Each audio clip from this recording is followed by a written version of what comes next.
ইউসুফ নবী আলাইহিস সালাম দরজার কাছে গিয়ে বলেন, আব্বা আমি রাত্রিবেলায় অতি আশ্চর্য স্বপ্ন দেখলাম। ইউসুফ নবী বলেন, ওগো আব্বা আমি রাত্রিবেলায় অতি আশ্চর্য স্বপ্ন দেখেছি। ইয়াকুব নবী বলেন, বাবা কি স্বপ্ন দেখেছো বলাও। ইউসুফ নবী বলেন, আব্বা আসমানে কোটি কোটি তারকার মধ্যে থেকে মাত্র 11টা তারকা এবং চাঁদ সূর্য তারা সবাই আসমান থেকে নেমে এসে ওগো আব্বা যারা আমি দেখলাম তারা এসে আমার পায়ের নিচে সেজদা করলো। আব্বা আপনি স্বপ্নের মানেটা করে দেন। ইয়াকুব নবী আলাইহিস সালাম বাবা স্বপ্নের কথা শুনে আর ওনার সিংহাসনে তিনি বসে থাকতে পারলেন না। হযরত ইউসুফকে বাপজি পাঞ্জাবির জড়ি ধরলেন, জড়ি ধরে কপালে চুমা দিয়ে মুচকে হাসি দিয়েছেন। ইউসুফ নবী বলেন, ওগো আব্বা আপনি আমার স্বপ্ন শোনার পর আপনি দৌড়ে এসে আমাকে জড়ে ধরলেন, কপালে চুমা দিলেন। আব্বা আপনি স্বপ্নের মানেটা করে দেন। হযরত ইউসুফ নবী আলাইহিস সালামের কথা শুনে ইয়াকুব নবী বলেন, বাবা একটু ঘরের বাইরে দেখো তোমার ভাইরা কেউ লুকিয়ে আছে কিনাও, ঘরের বাইরে দেখো কেউ দাঁড়িয়ে আছে কিনাও। ইউসুফ নবী আলাইহিস সালাম ছোট ছেলে বাবা ঘরের বাইরে ডান দিকে বাম দিকে বাপজি তাকে দেখে বলেন, আব্বা ঘরের বাইরে দুই দিকে তাকে দেখলাম কেউ দাঁড়িয়ে নাই, লুকিয়ে নাই। কিন্তু কোরআনে পাওয়া যায় বাবা তাফসীর মারিফুল কোরআনে ইউসুফের বাবা সুমন বলে ভাইটা একটা পাঁচিলের আড়ালে দেওয়ালের কিনারায় লাগি দাঁড়িয়েছিল। ইউসুফ নবী জানে না, ইয়াকুব নবী আলাইহিস সালাম তিনিও জানে না। ও বাপজি ভাইরা, অনেক মানুষ এরকম ধারণা করে আসমান জমিনের ভিতরে গায়েবের খবর অদৃশ্যের খবর নবীরাও দিতে পারে। অনেকে বলে না যে আল্লাহ পারে তার সাথে নবীরা পারে না। নাও আমাদের আকীদা আসমান জমিনের ভিতরে একমাত্র গায়েবের খবর অদৃশ্যের খবর কে দিতে পারেন বলে? একটু জোরে বলে। আমার আল্লাহ। নবীরা রাসূলরা বাপজি গায়েবের খবর দিতে পারে না, অতটাই পারে যতটা আমার আল্লাহ তার ফেরেশতা জিবরিল আলাইহিস সালামের মারফতে জানায়। যেটা জানায় না সেটা পারে না। নবীরা বাপজি আল্লাহ না জানালে জানতেও পারে না। ইয়াকুব নবীও জানে না তার ছেলে বাপজি দেওয়ালের কোন বাপজি দাঁড়িয়ে আছে। এসো বলে, আব্বা কেউ দাঁড়িয়ে নাই। হযরত ইয়াকুব নবী বলেন, ওগো কলিজা টুকরা ছেলে শুনে নাও, আমি তোমাকে স্বপ্নের মানে বলে দিব। বলে, আব্বা তাড়াতাড়ি বলে দাও। ইয়াকুব নবী বলেন, ক্বালা ইয়া বুনাইয়া, ওগো আমার কলিজা টুকরা ছেলে সব শুনে নাও। লা তাকসুর ওয়াকাও, ওগো আমার এসব শুনে নাও, খবরদার তোমার স্বপ্নের কথা তুমি কাউকে বলবা না। আরবিতে বাপজি স্বপ্নকে রুইয়াতুন বলা হয়। তোমার এই স্বপ্নের কথা কাউকে বলবা না। আলা ইখওয়াতিকা, এই ইউসুফ এমনকি তোমার বই মাত্র ভাইদের কাছে বলবা না। যাহাতে ইয়াকুব নবী বলেছেন, বাবা এই স্বপ্নের কথা কাউকে বলবা না, এমনকি তোমার ভাইদের কাছে বলবা না। ইউসুফ নবী চট করে কথাটা বাপজি ক্যাচ করেছে। ডাক দিয়ে বলেন, আব্বা আমাদের মা দুটো, কিন্তু আব্বা তো আপনি আমাদের একটাও। ওগো আমার আব্বা জান, আমার ভাইরা ওরা আমার বই মাত্র ভাই, ওদেরকে কাছে কেন আপনি স্বপ্নের কথা বলতে বারণ করলেন? ইয়াকুব নবী বললেন, আলা ইখওয়াতিকা ফায়াকিদু লাকা কাইদা, এসো তোমার ভাইরা চক্রান্ত কারিব তো চক্রান্ত করবে। ইন্না শাইতানা লিল ইনসানি আদুউম মুবিন। এগুলো সব কোরআনের কথা। বলা ইউসুফ, শয়তান প্রকাশ্য মানুষের দুশমন। এই শয়তান যদি বাপজি মানুষের দুশমন না হয়, এক মায়ের পেট থেকে জন্ম নেওয়ার পরে এক ভাইকে আর এক ভাই জবাই করে না? এরকম নিজের ভাইকে পর্যন্ত জবাই করছে। শয়তান তাদের মধ্যে বাপজি বিবাদ লাগিয়ে দেয়। ইন্না শাইতানা লিল ইনসানি আদুউম মুবিন। ইউসুফ, ইবলিস শয়তান প্রকাশ্য মানুষের দুশমন, খবরদার না, এই স্বপ্নের কথা বলবো না। ইউসুফ বললেন, আব্বা আমি কাউকে বলবো না, আপনি বলুন 11টা তারা আর চাঁদ সূর্য কেন আমার পায়ে এসে সিজদা করলো, এর মানে কি হবে? ইয়াকুব নবী বললেন, বাবা তোমরা টোটাল ভাই কটা? বলে আমরা টোটাল ভাই হচ্ছি 12টা। ওই মায়ের 10টা আর এই মায়ের এরা 2টো। বলে তোমাকে বাদ দিলে কটা? বলে আমাকে বাদ দিলে 11টা। তারা কটা এসেছিল? বলো 11টা। ইউসুফ, 11টা তারা তোমার পায়ের নিচে সিজদা করা মানে এমন একটা দিন আসবে তোমার 11টা ভাই তোমার কাছে মাথা নত করবে। জোরে বলুন সুবহানাল্লাহ। তোমার আনুগত্য স্বীকার করবে। ইউসুফ নবী মুচকে মুচকে হাসছে। বলে আব্বা চাঁদ সূর্য মানে? বলে চাঁদ হচ্ছে তোমার মা, সূর্য হচ্ছে আমি তোমার আব্বা। এমন একটা দিন আসবে বাবা, সেদিনও তোমার আব্বা মা তোমার কথা অনুযায়ী চলতে বাধ্য হবে। ইউসুফ বলেন, আব্বা আমি এমন কি হব যে আমার ভাইয়েরা আপনারা সকলেই মানবেন? ডাক দিয়ে বলেছিল যে তোমাকে উচ্চ সম্মানের অধিকারী করবে। আর একটা কিতাবে লিখেছে তোমাকে তোমার বাপ দাদার মতো তোমাকে নবুয়ত দান করবে। বলুন সুবহানাল্লাহ। ইউসুফ নবী হাসতে লাগলেন যে মানে তো খুবই ভালো। বলে ইউসুফ, এই স্বপ্নের খবরদার এই কথা যেন লিক না হয়, কারোর সামনে বলবা না। বলে না না আব্বা কথা বলি। ইউসুফ নবী ঘর থেকে বেরিয়ে গেলে ইউসুফের সমনবিলে ভাইটা সব শুনে নিল।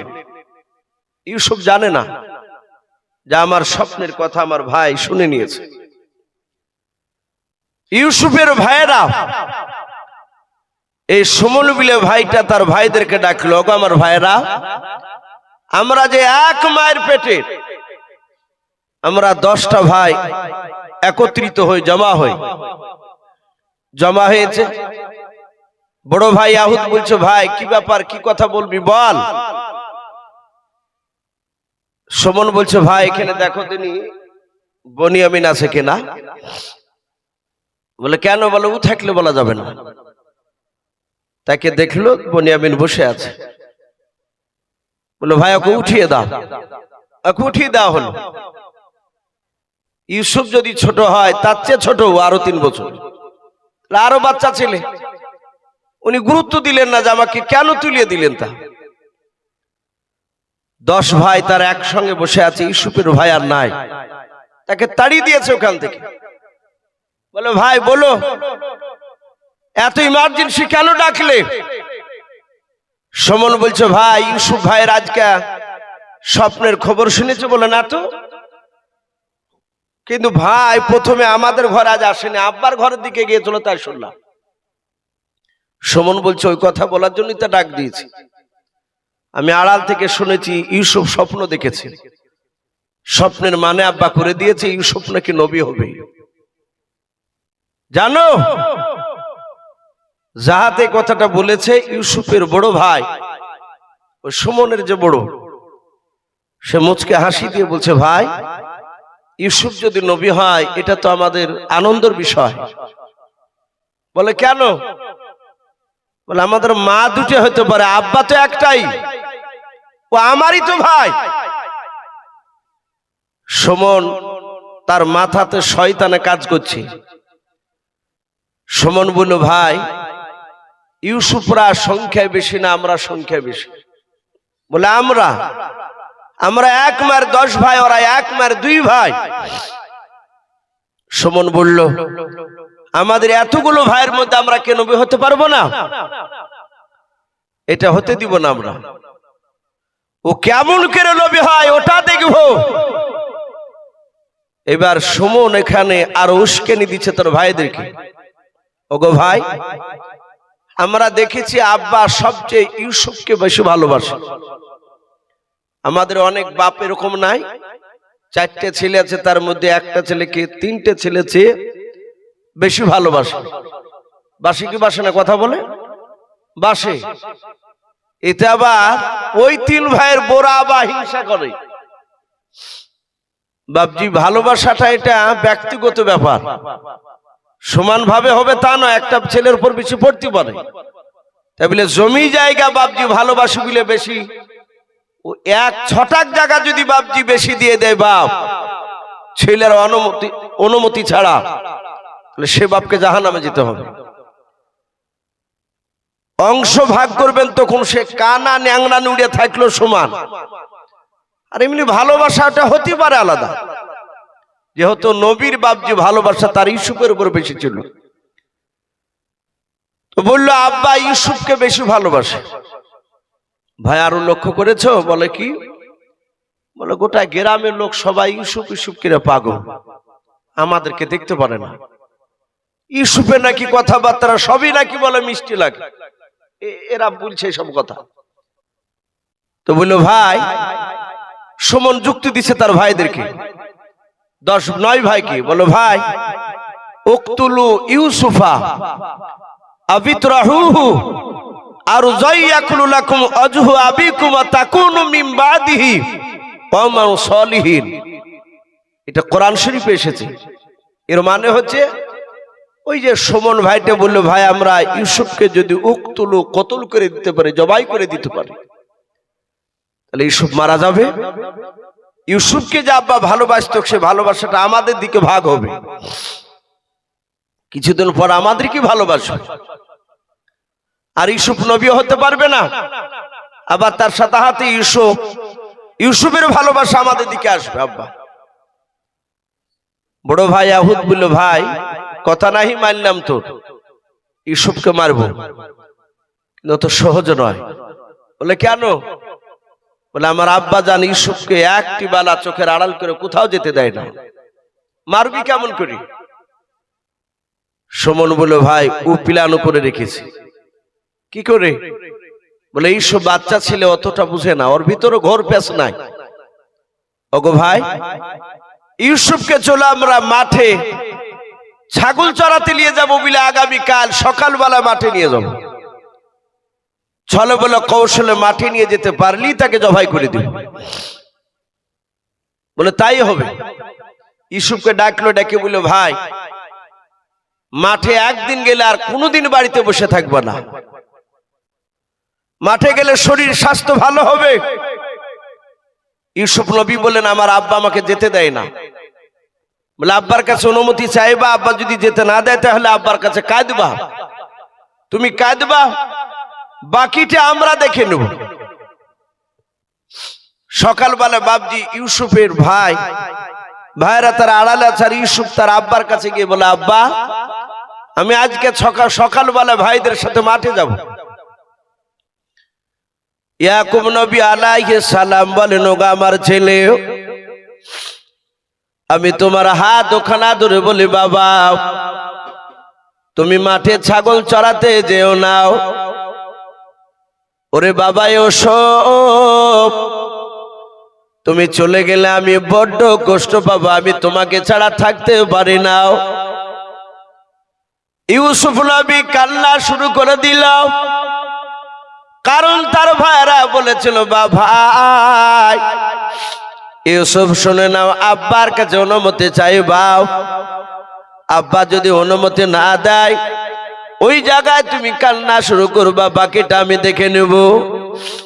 ইউসুফের ভাইরাও আড়াল থেকে ইউসুফের বাপজি কান্না দেখার পর তারা সবাই মিলে এসে বলেছিল আব্বা আমার ভাই ইউসুফ কেন কান্না করেছে বলল। ইয়াকুব নবী বলেন, ওগো ছেলেরা, হঠাৎ করে আজকে আমার ছোট ছেলে ইউসুফ মাঠে ছাগল চড়াতে যাবো বলে আবদার করেছে। হযরত ইউসুফের ভাইরা ডাক দিয়ে বলেছিল, আব্বা ভাই যদি যেতে চায় আপনি অনুমতি দিয়ে দেন। ইয়াকুব নবী বলেন, ওগো আমার ছেলেরা, তোমরা ভালো জানো আমার ছেলে ইউসুফকে আমি রেখে আড়াল করে থাকতে পারি না। ওগো আমার ছেলেরা, একটু তোমরা বোঝাও। ইয়াকুব নবী জানে না তারা শয়তানের জাল বাবজি বিছাতে শুরু করে দিয়েছে। ইউসুফকে চলে বলে কৌশলে মাঠে নিয়ে গিয়ে তারা হত্যা করে ফেলবে। ইউসুফের ভাইরা বলে, আব্বা আমার ছোট ভাই কোনোদিন যায় না, আজকে যাবে, শুধু একটা দিনের মতো যেতে দেন। আজ যেতে দেন, আগামী কাল থেকে আর নিয়ে যাব না। হযরত ইয়াকুব নবী বলেন, ওগো আমার ছেলেরা, ইউসুফকে যদি মাঠে নিয়ে যাও, আমার ইউসুফকে রৌদ্র লাগবে, শরীর সহ্য করতে পারবে না। হযরত ইউসুফের ভাইরা ইয়াকুব নবীর কথার পরিপ্রেক্ষিত বাবজি উত্তর দিলেন, জবাব দিলেন, ওগো আমার আব্বা, ইউসুফকে যদি আমরা মাঠে নিয়ে যাই, রৌদ্র যদি লাগে, সূর্যের তাপ যদি বেড়ে যায়, খোরমা পাতার তাজ বানিয়ে আমাদের ছোট ভাই ইউসুফের মাথায় তাজ করে পরে দেব, আর রৌদ্র লাগবে না, আব্বা চিন্তা করবেন না। ইয়াকুব নবী দেখলো কথা কেটে দিল। ছেলেরা আবার ডাক দিয়ে বলল, ওগো আমার ছেলেরা, ইউসুফ বাড়িতে থাকে আমি ভালো জানি, ইউসুফকে ভোক লাগে, ইউসুফ ক্ষুধার যন্ত্রণা বেশি কোনো থাকতে পারে না, খাওয়ার জন্য কান্না করে, মাঠে নিয়ে গেলে খেতে পাবে না, ইউসুফকে ক্ষুধা লাগবে, ইউসুফ কষ্ট পাবে। ইউসুফের ভাইরা বলেছিল, আব্বা আপনি চিন্তিত হবেন না, ইউসুফ নবী ভাইকে আমার ক্ষুধা লাগলে দুম্বার দুধ দহন করে আমরা ইউসুফ ভাইকে দেবো, ইউসুফ ভাই খাবে, ক্ষুধা নিবারণ হয়ে যাবে। যেটি বলে সেটি কাটিয়ে দেখো দলিল দি। হযরত ইয়াকুব নবী লাস্টে বলে ক্বালা ইন্নী লা ইয়াহজুনুনি আন তাযহাবু বিহি ওয়া খাফা ইয়াকুলাহু যিবু ওয়া আনতুম আনহু গাফিলুন। ইউসুফ নবী কেমনায় তার ভাইদেরকে ইয়াকুব নবী বলেছিল, আমার ছেলেরাও, ক্বালা ইন্নী লা ইয়াহজুনুনি আন তাযহাবু বিহি ওয়া খাফা ইয়াকুলাহু যিবু। ওগো আমার ছেলেরাও, আমার ইউসুফকে যদি তোমরা নিয়ে যাও, মাঠে যখন নিয়ে যাবা, হয়তো ইউসুফকে নেকড়া বাঘে খেয়ে নেবা, খাফ আমার ভয় হতেছে, আয়াকুলাহু যিবু ইউসুফকে খেয়ে নেবে, ওয়া আনতুম আনহু গাফিলুন। ওগো আমার ছেলেরা, ইউসুফ থেকে তোমরা গাফিল হয়ে থাকবা, হয়তো তোমরা খেলাধুলায় মুগ্ধ হয়ে থাকবা। ওই সময় ইউসুফকে নেকড়া বাঘে ধরে নিবে। হযরত ইউসুফের ভাইয়েরা ইয়াকুব নবীর কথা শুনে তারা বলেছিল, ক্বালু লাইন আকালু যিবু ওয়া নাহানু উসবাতুন ইন্না ইযান লা খাসিরুন। তারা ডাক দিয়ে বলেছিল, আব্বা শুনে নেন, যদি আমাদের ভাই ইউসুফকে যদি নেকড়া বাঘে যদি খেয়ে নেয়, ওয়া নাহানু উসবাতুন ইন্না ইযান লা খাসিরুন, ওগো আব্বা চিন্তা করবেন না, আমরা 10টা ভাই ক্ষতিগ্রস্তের মধ্যে পড়ে যাব। ওগো আমার আব্বা জান শুনে নেন, আমরা 10 ভাই ইউসুফকে যদি নেকড়া এই মাঠে নিয়ে যাই, 10 ভাই 10টা লাঠি নিয়ে দাঁড়িয়ে থাকবো, আমাদের ছোট ভাই ইউসুফকে জঙ্গলের একটা বাঘ কেন 20টা বাঘ এসে আমাদের কাছ থেকে ইউসুফকে ছিনিয়ে নিতে পারবে না। যেটাই বলে সেটাই ওরা উত্তর দিয়ে দেয়। ইয়াকুব তো জানে না যে এর ছেলেরা কৌশল করে নিয়ে যাবে, ইউসুফকে হত্যা করবে, এটা জানেন না। লাস্টে বললেন, বাবা ইউসুফকে নিয়ে যাও, কিন্তু সাবধান, আমার ভয় হতেছে, ইউসুফকে নেকড়ে বাঘে খেয়ে নেয়, যদি খেয়ে নেয় তাহলে আমি থাকতে পারবো না। আমার ইউসুফকে একটু লক্ষ্য রাখবা বাবা, যাও নিয়ে যাও, আজকের মতো নিয়ে যাও। যাহাতে ইয়াকুব নবী অনুমতি দিলেন বাবা। হযরত ইউসুফের বড় ভাই ইউসুফের হাতখানা ধরে বাবা কোলে তুলে নিল, গালে মুখে চুমা দিতে শুরু করে দিল। ইউসুফের বাবা সুমন বলে ভাইটা বড় ভাইয়ের কাছ থেকে কেড়ে নিয়ে চুমা দিতে লাগলো। ছোট নয়, 3 নাম্বার রুবেন বলে ভাইটা সুমনের কাছ থেকে কেড়ে নিয়ে চুমা দিতে লাগলো। ইয়াকুব নবী আলাইহিস সালাম দরজা থেকে বাবা তাকে থেকে মাঠের দিকে যাচ্ছে, দেখছে তাকে দেখে। ইউসুফের বাবা 10টা ভাই, ইউসুফকে নিয়ে তারা কাড়াকাড়ি করে শুরু করেছে, তারা মহব্বত করেছে, স্নেহ করেছে, আদর করতে করতে মাঠে নিয়ে যাচ্ছে। ইয়াকুব নবী দেখে মনে মনে চিন্তা করেন, আল্লাহ, জঙ্গলের 20টা বাঘ কেন 50টা বাঘ এসে আমার ইউসুফকে খেতে পারবে না? যেভাবে আমার ছেলেরা ইউসুফকে ভালোবাসতে বাসতে নিয়ে যাচ্ছে। ও বাপজি ভাইরা, তারা পেছন দিকে তাকে দেখলো, ইয়াকুব নবীর দিকে নজর পড়ে নাও। জঙ্গলের আড়াল হয়েছে, ওই দিকে ইয়াকুব নবী তাকে নিজের ছেলেদেরকে আর দেখতে পায় না, আড়াল হয়ে গিয়েছে। ইয়াকুব নবী ঘরে চলে গেল। ইউসুফের বাবা সুমন বলে ভাইটা, ইউসুফের বাবা পা দোখানা ধরে কাঁধে নিয়েছিল। হঠাৎ করে বলে, ইউসুফ, আমরা তোমাকে হত্যা করার জন্য মাঠে নিয়ে এসেছি। ইউসুফ নবী কেঁদে বলেন, কেন ভাই? এই ভাই, তোমরা কেন আমাকে হত্যা করবা? ডাক দিয়ে বলেছিল, তুমি নাকি নবী হবা, আল্লাহ তোমাকে নবী করবে কেমন করে সেটা আমরা দেখতে চাই। আমাদের কণ্ঠে জান থাকা পর্যন্ত আমরা তোকে নবী হতে দিব না, আমরা তোকে হত্যা করে ফেলবো। বলে বাপজি সুমন ভাইটা ইউসুফের পা দোখানা ধরে বাবা টান মেরে মাটিতে ছুড়ে ফেলে দিল। বাচ্চা ছেলে ইউসুফ দাঁড়াস করে পড়ে বাপজি তার মুখ দিয়ে রক্ত বেরোতে লাগলো, কপালটা ফেটে গেল। ইউসুফ নবী আলাইহিস সালাম তিনি দাঁড়িয়ে বলেন, ভাই, তোমরা আমার পা দোখানা ধরে কেন ফেলে দিলাও?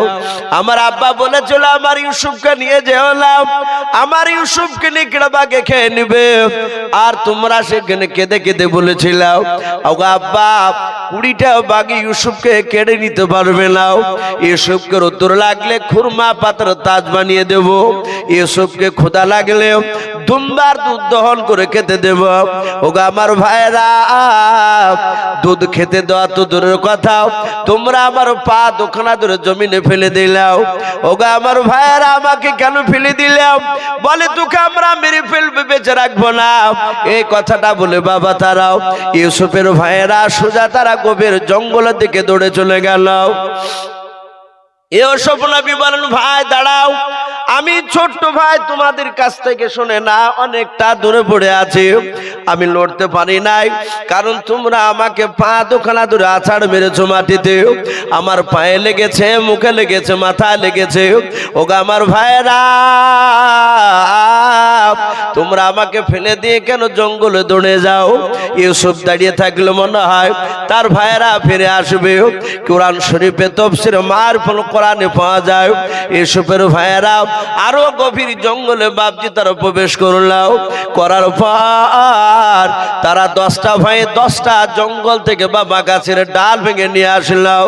মুফাসসিরিনে কেরাম লিখেন, তারা কোন গাছের ডাল ভেঙে নিয়ে এসেছিল? বেউচির সমান বাপজি, যে বেউচির কাটা আঙুল সমান সমান কাটা হয়, ওই রকম বাবা গোটা ডালটায় বড় বড় বাপ যে কাটাতে চাহানো ছিল। কোন কোন মুফাসসিরিনে কেরাম লিখেন, বেউচির ডাল বাবা 10টা কাটাওয়ালা ডাল ভেঙে নিয়ে এসে বাবা ইউসুফের চারিদিকে তারা দাঁড়িয়ে গেল। চোখগুলো মোটা মোটা হয়ে গেছে, ইউসুফকে মেরে ফেলবে। ওদের চেহারায় নুরানি আর চেহারা বাপজি দেখতে পাওয়া যাইলাও। হযরত ইউসুফ বলেন, আমার ভাইরা আমল করে কেন তাকাও? মানুষ মানুষকে যখন জবাই করতে যায়, যে জবাই করবে তার ফিগার চেঞ্জ বাপজি হয়ে যায়। ইউসুফের ভাইদের চেহারাটা বাপজি ভয়ঙ্কর হয়েছে। ইউসুফ বলেন, ভাই তোমরা কাটাওয়ালা ডাল কেন নিয়ে আসলে, আর অমন করে কেন তাকাচ্ছ আমার দিকে বললাও?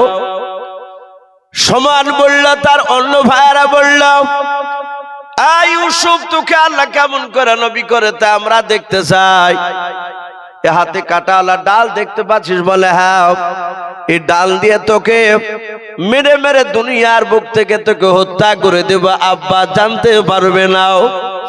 ইউসুফের ভাইয়েরাও, বড় ভাই ইয়াহুদ বলে বাপ যে নাম ছিল, বড় ভাই দাঁড়িয়ে আছে। বড় ভাই বাদ দিয়ে ইউসুফের বাপ যে 9টা ভাই, তারা কাটাওয়ালা ডাল দিয়ে বাপ যে মুখে পায়ে বাপজি তারা হাতে পায়ে মারতে শুরু করে দিল।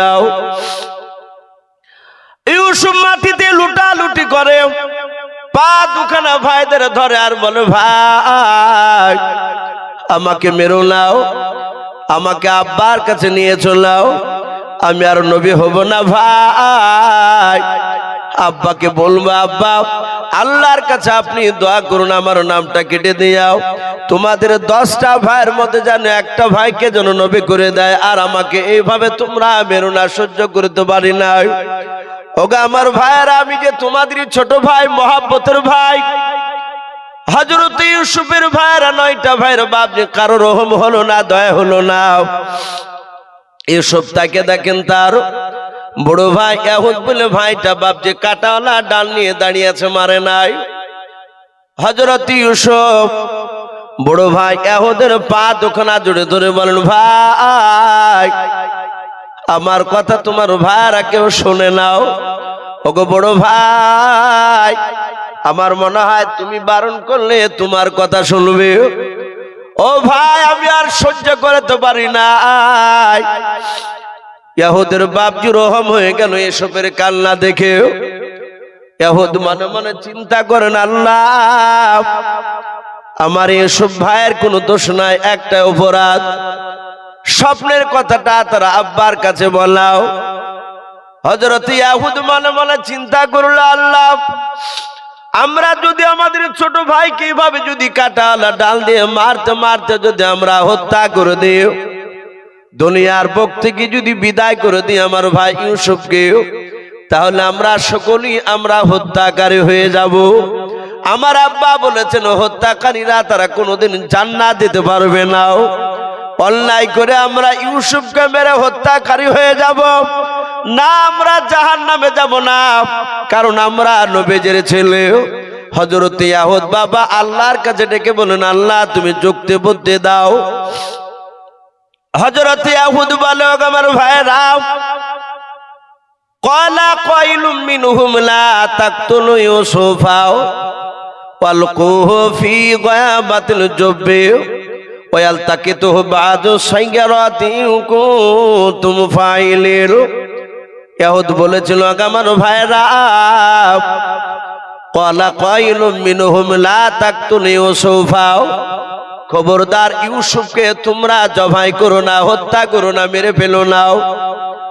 ওয়ালকুহু ফি গায়াবাতিল জুব্বি, এই আমার ভাইরা শুনে নাও, আমরা দেখো জঙ্গলে খুঁজে দেখবো কোন ইদারা দেখতে পাওয়া যায় কিনা। যদি জঙ্গলে ইদারা দেখতে পাই, ওয়ালকুহু ফি গায়াবাতিল জুব্বি, আরবিতে বাবা ইদারাকে কুয়াকে জুব্বুন বলা হয়। ইদারা দেখতে পেলে আমরা আমাদের ভাই ইউসুফকে ইদারায় ফেলে দেব। ওয়ালতাকিতুহু বা'দু সাইগারাতিন কুনতুম ফাইলিন। ও আমার ভাইয়েরা, ইউসুফ ইদারা যদি পড়ে থাকে, মিশরের লোকেরা এদিক দিয়ে যাতায়াত করে জঙ্গলের ভেতর দিয়ে, শুনে নাও, যখন মিশরের লোকেরা যাবে ইউসুফকে ইদারায় দেখতে পেলে তারা তুলে নিয়ে চলে যাবে। ও আমার ভাইয়েরা, ইউসুফ কোনোদিন আর মক্কা নয় তাইফ নগরে থাকতে নয়, কেনানে থাকতে পারবে না, সে সোজা মিশরে চলে যাবে। আমাদের মাথা থেকে বোঝাটা পড়ে যাবে, আব্বা চিন্তায় বুঝতে পারবে না। ও আমার ভাইয়েরা, ইউসুফকে যদি আমরা হত্যা করে ফেলি আব্বা জানতে পারবে না। বলে কেন? বলে আব্বার কথার মধ্যে থেকে একটা মিথ্যা কথা আমি বের করেছি। বলে কি বের করেছে? বলো ভাই। বলে আব্বা বলেছিল ক্বালা ইন্নী লা ইয়াহজুনুনি আন তাযহাবু বিহি ওয়া খাফা ইয়াকুলহু যিবু। আমার আব্বা বলেছিল আমার ছেলেরা আমার ইউসুফকে তোমরা নিয়ে যেও না, আমার ভয় হতেছে আয়াকুলাহু যিবু। আরবিতে বাপ যে খাওয়া আয়াকুলা আকালা ইয়াকুলু মানে বাপ যে খাওয়াও। ডাক দিয়া বলেছিল নেকিরা বাকি খেয়ে নিবে। ওগো আমার ভাইরা শুনে নাও, আমরা ইউসুফকে ইদারায় ফেলে দেওয়ার পর ইউসুফকে ইদারায় ফেলার আগে তার শরীর থেকে বাবা জামাটা আমরা খুলে নেব। খুলে নেওয়ার পর শুনে নাও ইউসুফকে ইদারায় ফেলে দিলাম। ইদারায় যদি পানি থাকে ইউসুফ পানি খেয়ে মারা যাবে, সাঁতার জানে নাও। ওগো আমার ভাইরা ইউসুফ মারা যাবে। এ ভাইরা যদি ইদারায় যদি পানি না থাকে সাপ বেঁচে থাকবে, ইউসুফ নিচে পড়ে যাবে, সাপ পিছুতে দংশন করে দেবে, ইউসুফ বেশে জর্জরিত হয়ে মারা যাবে। ওগো আমার ভাইরা, আমার আব্বা যদি বলে আমার ইউসুফ ভাই ইউসুফ ছেলে কই আমার আব্বা জানকে আমরা মিছামিছি করে কান্না করে বলবো। ওগো আমার ভাইরা, আমাদের কাছে প্রায় দুম্বা ওট আর ছাগল দিয়ে প্রায় 200টার উপরে হবে। বলে হ্যাঁ। বলে আমাদের আব্বা কোনদিন আমাদের ছাগল দুম্বার হিসাব নাই নাও। এই আমার ভাইরা, ইউসুফকে ইদারায় ফেলে দিয়ে ইউসুফের শরীর থেকে জামাটা খুলে নিয়ে রূপার 200টা ছাগলের মধ্যে থেকে পাতলা দুমলা ছাগলটাকে জবাই করব। রক্ত জামাতে মেখে নিয়ে আব্বার কাছে কেঁদে কেঁদে বলবে আব্বা সত্যি সত্যি আপনার কথা বাস্তবে পরিণত হয়ে গিয়েছে। ওগো আব্বা জান, আপনার ছেলে ইউসুফকে নেকড়া বাকি খেয়ে নিয়েছে। এই ভাই রাই, আমাদের উদ্দেশ্য আব্বার কাছ থেকে ইউসুফকে চোখের আড়াল করা। আমরা মারবো না, হত্যাকারী হব না, আমরা ইউসুফকে ইদারায় ফেলে দেব আর মিথ্যা কথা বলবো, আব্বা মেনে নেবে। বললো ভাই কথা তো খারাপ বলো নাই, তাই করা হোক। ইউসুফের মাজায় চট করে দড়ি বেঁধে দিল যেন পালিয়ে না যায়। ইউসুফ বলছেন ভাই তোমরা একবার আমার পা দুখানা ধরে মাটিতে ছুঁড়ে ফেললে। ভাই দেখো দেখো আমার মুখ দিয়ে রক্ত বেরোচ্ছে, কপাল ফেটে গেছে, হাত লেগেছে, পায়ে লেগেছে। ভাই আবার কাঁটাওয়ালা ডাল দিয়ে মেরেছো, আবার কোথায় নিয়ে যাচ্ছ মাজা দড়ি বেঁধে? বলে তো ইদারা আছে, ইদারা ফেলবো। রাস্তার ধারি বাপজি একটা ইদারা ইউসুফের বাপজি মাজার দড়িটাকে খুলে নিয়ে ইদারায় ফেলে দিল। ইউসুফ নবী নিচে দাঁড়াস করে পড়ে চিৎকার করে বলছিল গো ভাই, আমার আব্বা যে একটা বেলা আমাকে না দেখলে থাকতে পারে না, আমাকে উঠিয়ে নিয়েছিল। ভাই আমি বলবো না যে তোমরা আমাকে মেরেছো, আমি আব্বাকে বলবো তোমাদের জন্য দোয়া করতে। বলো ও পাগলা আমরা নাই, তোকে মারিয়ে ফেলালে গেলে এসেছি, তুই দাঁড়ায় পড়ে থাক। বলে আব্বা কাঁদবে। বলে তুই কি আব্বার একটা বেটা, আমরা বেটা না? আব্বা কাঁদবে না, তুই চলে গেলি। এসবকে ফেলে দিয়ে বাপ যে চলে গেল। ছাগলকে জবাই করে রক্ত মেখে নিল, জায়গা জায়গা জবাই। ইয়াকুব নবী বারবার শুধু দরজার গুড়িতে যায় আর তাকায়, আমার ছেলে ইউসুফকে আসছে না। কয়েক ঘন্টা হয়ে গেল। কোরআন শরীফে এসেছে বাপজি এশার সময় পৌঁছালো, তার ভাইয়েরা জামানি। ইয়াকুব নবী দাঁড়িয়ে বলছে লগো আমার ছেলেরা, আমার ইউসুফ কই? এরা সবাই মিলে কান্না করতে করতে গিয়েছিল। এরা আদৌ সত্যিকারে কাঁদে নাই, অভিনয় করে কেঁদেছিল। ওরা সবাই কেঁদে বলেছিল আব্বা ইউসুফ ভাই আর দুনিয়ার বুকে বেঁচে নাই। বলে কোথায় গিয়েছে রে বেটা? ওরা 10টা ভাই বলেছিল আব্বা আপনি বলেছিলেন আপনার ভয় হতে চাই ইউসুফকে নেকড়া বাগে খেয়ে নেবে, বাস্তবে পরিণত হয়েছে আব্বা আপনার কথা। আমরা রানের প্রতিযোগিতা নাম লিখেছিলাম। ছোট ভাই ইউসুফকে বললাম ভাই তুই নাম লিখা। আমার ইউসুফ ভাই বললে আমি খেলাধুলা করবো না, তোমরা খেলাধুলা করো আমি দেখবো। ওগো আমার ভাইয়েরাও, আমার আব্বা আমার ভাই এই কথা যখন বললাম গাছের গুড়িতে বসে দিয়াও আমরা রানের প্রতি জায়গায় নাম লিখে আমরা দৌড়াতে শুরু করলাম। কিছুটা দূর চলে গিয়েছে আব্বা, পেছন দিক থেকে আমার ভাই ইউসুফ চিৎকার করে কেঁদে বললাম, ওগো আমার ভাইয়েরা বাঁচাও, আমাকে নেকড়া বাগে খেয়ে ধরে নিয়েছে। ওগো আব্বা পেছন করে দেখি ইউসুফকে নেকড়া বাগে ধরে নিয়েছে। আব্বা আমরা 10টা ভাই দৌড়ে গিয়ে ইউসুফের হাত পা গুলো ধরলাম। বাঘের মুখ থেকে ইউসুফ ভাইকে টানানোর চেষ্টা করলাম, ছাড়ানোর। ও আব্বা শত শক্তি ব্যয় করে আর ধরে রাখতেও পারলাম না। ইউসুফের দেহ থেকে আমাদের এই দেখের জামাটা খুলে বেড়ে চলে আসলো। গোটা ইউসুফের বনিখানা সোজা বাঘের পেটে চলে গেল। আব্বা আমার মনে হয় এতক্ষণ ইউসুফ হজম হয়ে গেছে, আর ইউসুফকে পাওয়া যাবে না। জাত বাগে খেয়ে নিয়েছে বলেছে বাবা। হযরত ইয়াকুব নবী হাওমা করে বাপকে কান্না শুরু করে দিলাম। দুই চোখের কোনা দিয়ে ঝরঝর করে পানি ঝরে যায়, আর বন্ধ হয় না। ইউসুফ নবী আলাইহিস সালামের ভাইরাও জামাখানে ইয়াকুব নবীকে দিয়ে দিল। আব্বাও এই দেখেন ইউসুফের শরীরে জামাটা নিয়ে আসতে পেরেছে, বডিখানা আনতে পারি না। আব্বা আপনি দয়া করে আমাদেরকে ক্ষমা করে দাও। হযরত ইয়াকুব নবী আলাইহিস সালাম জামাটাকে নেওয়ার পর এইভাবে বাপজি হাত দিয়ে দিয়ে বাবা শাট করে করে বাপজি চারিদিকে বাপজি দেখতে লাগলো। ইউসুফের ভাইরা ডাক দিয়ে বলেছিল, আব্বা আপনি কি ব্যাপার, জামাখানা কেন গোল করে ঘুরে ঘুরে দেখছেন বলার।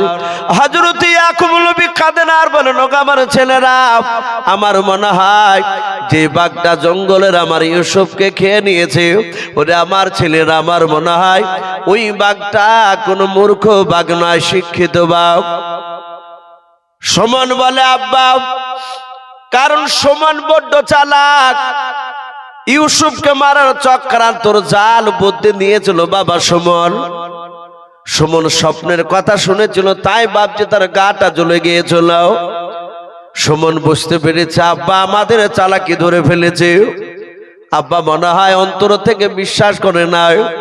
সুমন বলল, আব্বা আপনি জামাটা খোলার সঙ্গে বাঘ কেন শিক্ষিত অশিক্ষিত বাঘ বললেন?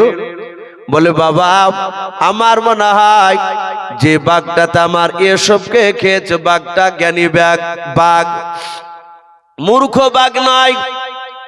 বলে, আব্বা ব্যাপারটা বুঝতে পারলাম না।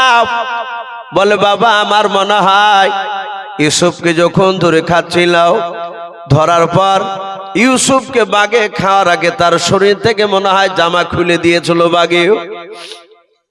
বলে, আব্বা কেন? তোমরা বললে ইউসুফকে নেকড়ে বাঘে খেয়ে নিয়েছে। বাবা আমি জামাটা খুলে খুলে দেখলাম, জামাটা একটাও ছেঁড়ার দাগ নাই। ওরে আমার বাবা, তাই আমি বলছি বাঘটা মনে হয় জ্ঞানী ছিল। বলে, আব্বা ব্যাপার বুঝতে পারলাম না আপনার কথাও।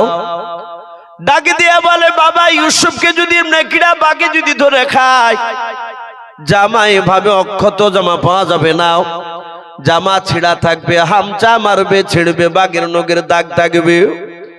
আমার মনে হয় বাবা আমার ইউসুফকে নেকড়া বাঘে খায় না।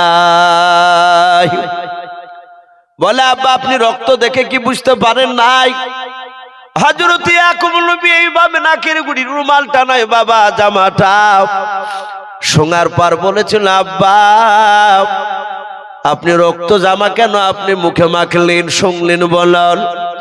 ইয়াকুব নবী বলেছিল, বাবা এই রক্তটা আমার ইউসুফের শরীরের রক্ত নয়। বলে, কিসের রক্ত এটা বাবা?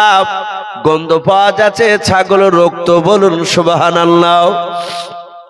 বলে, আব্বা এটা ইউসুফের রক্ত না, আপনি কেমন করে জানতে পারলেন? ইয়াকুব নবী বলেছিল, বাবা শুনে নাও, ইউসুফের যখন 4 বছর বাচ্চা বয়স ছিল, ইউসুফ পাড়াতে খেলাধুলা করতে গিয়ে ইউসুফের আঙুলটা কেটে গিয়েছিল, 2-4 ফোঁটা রক্ত বেড়েছিল।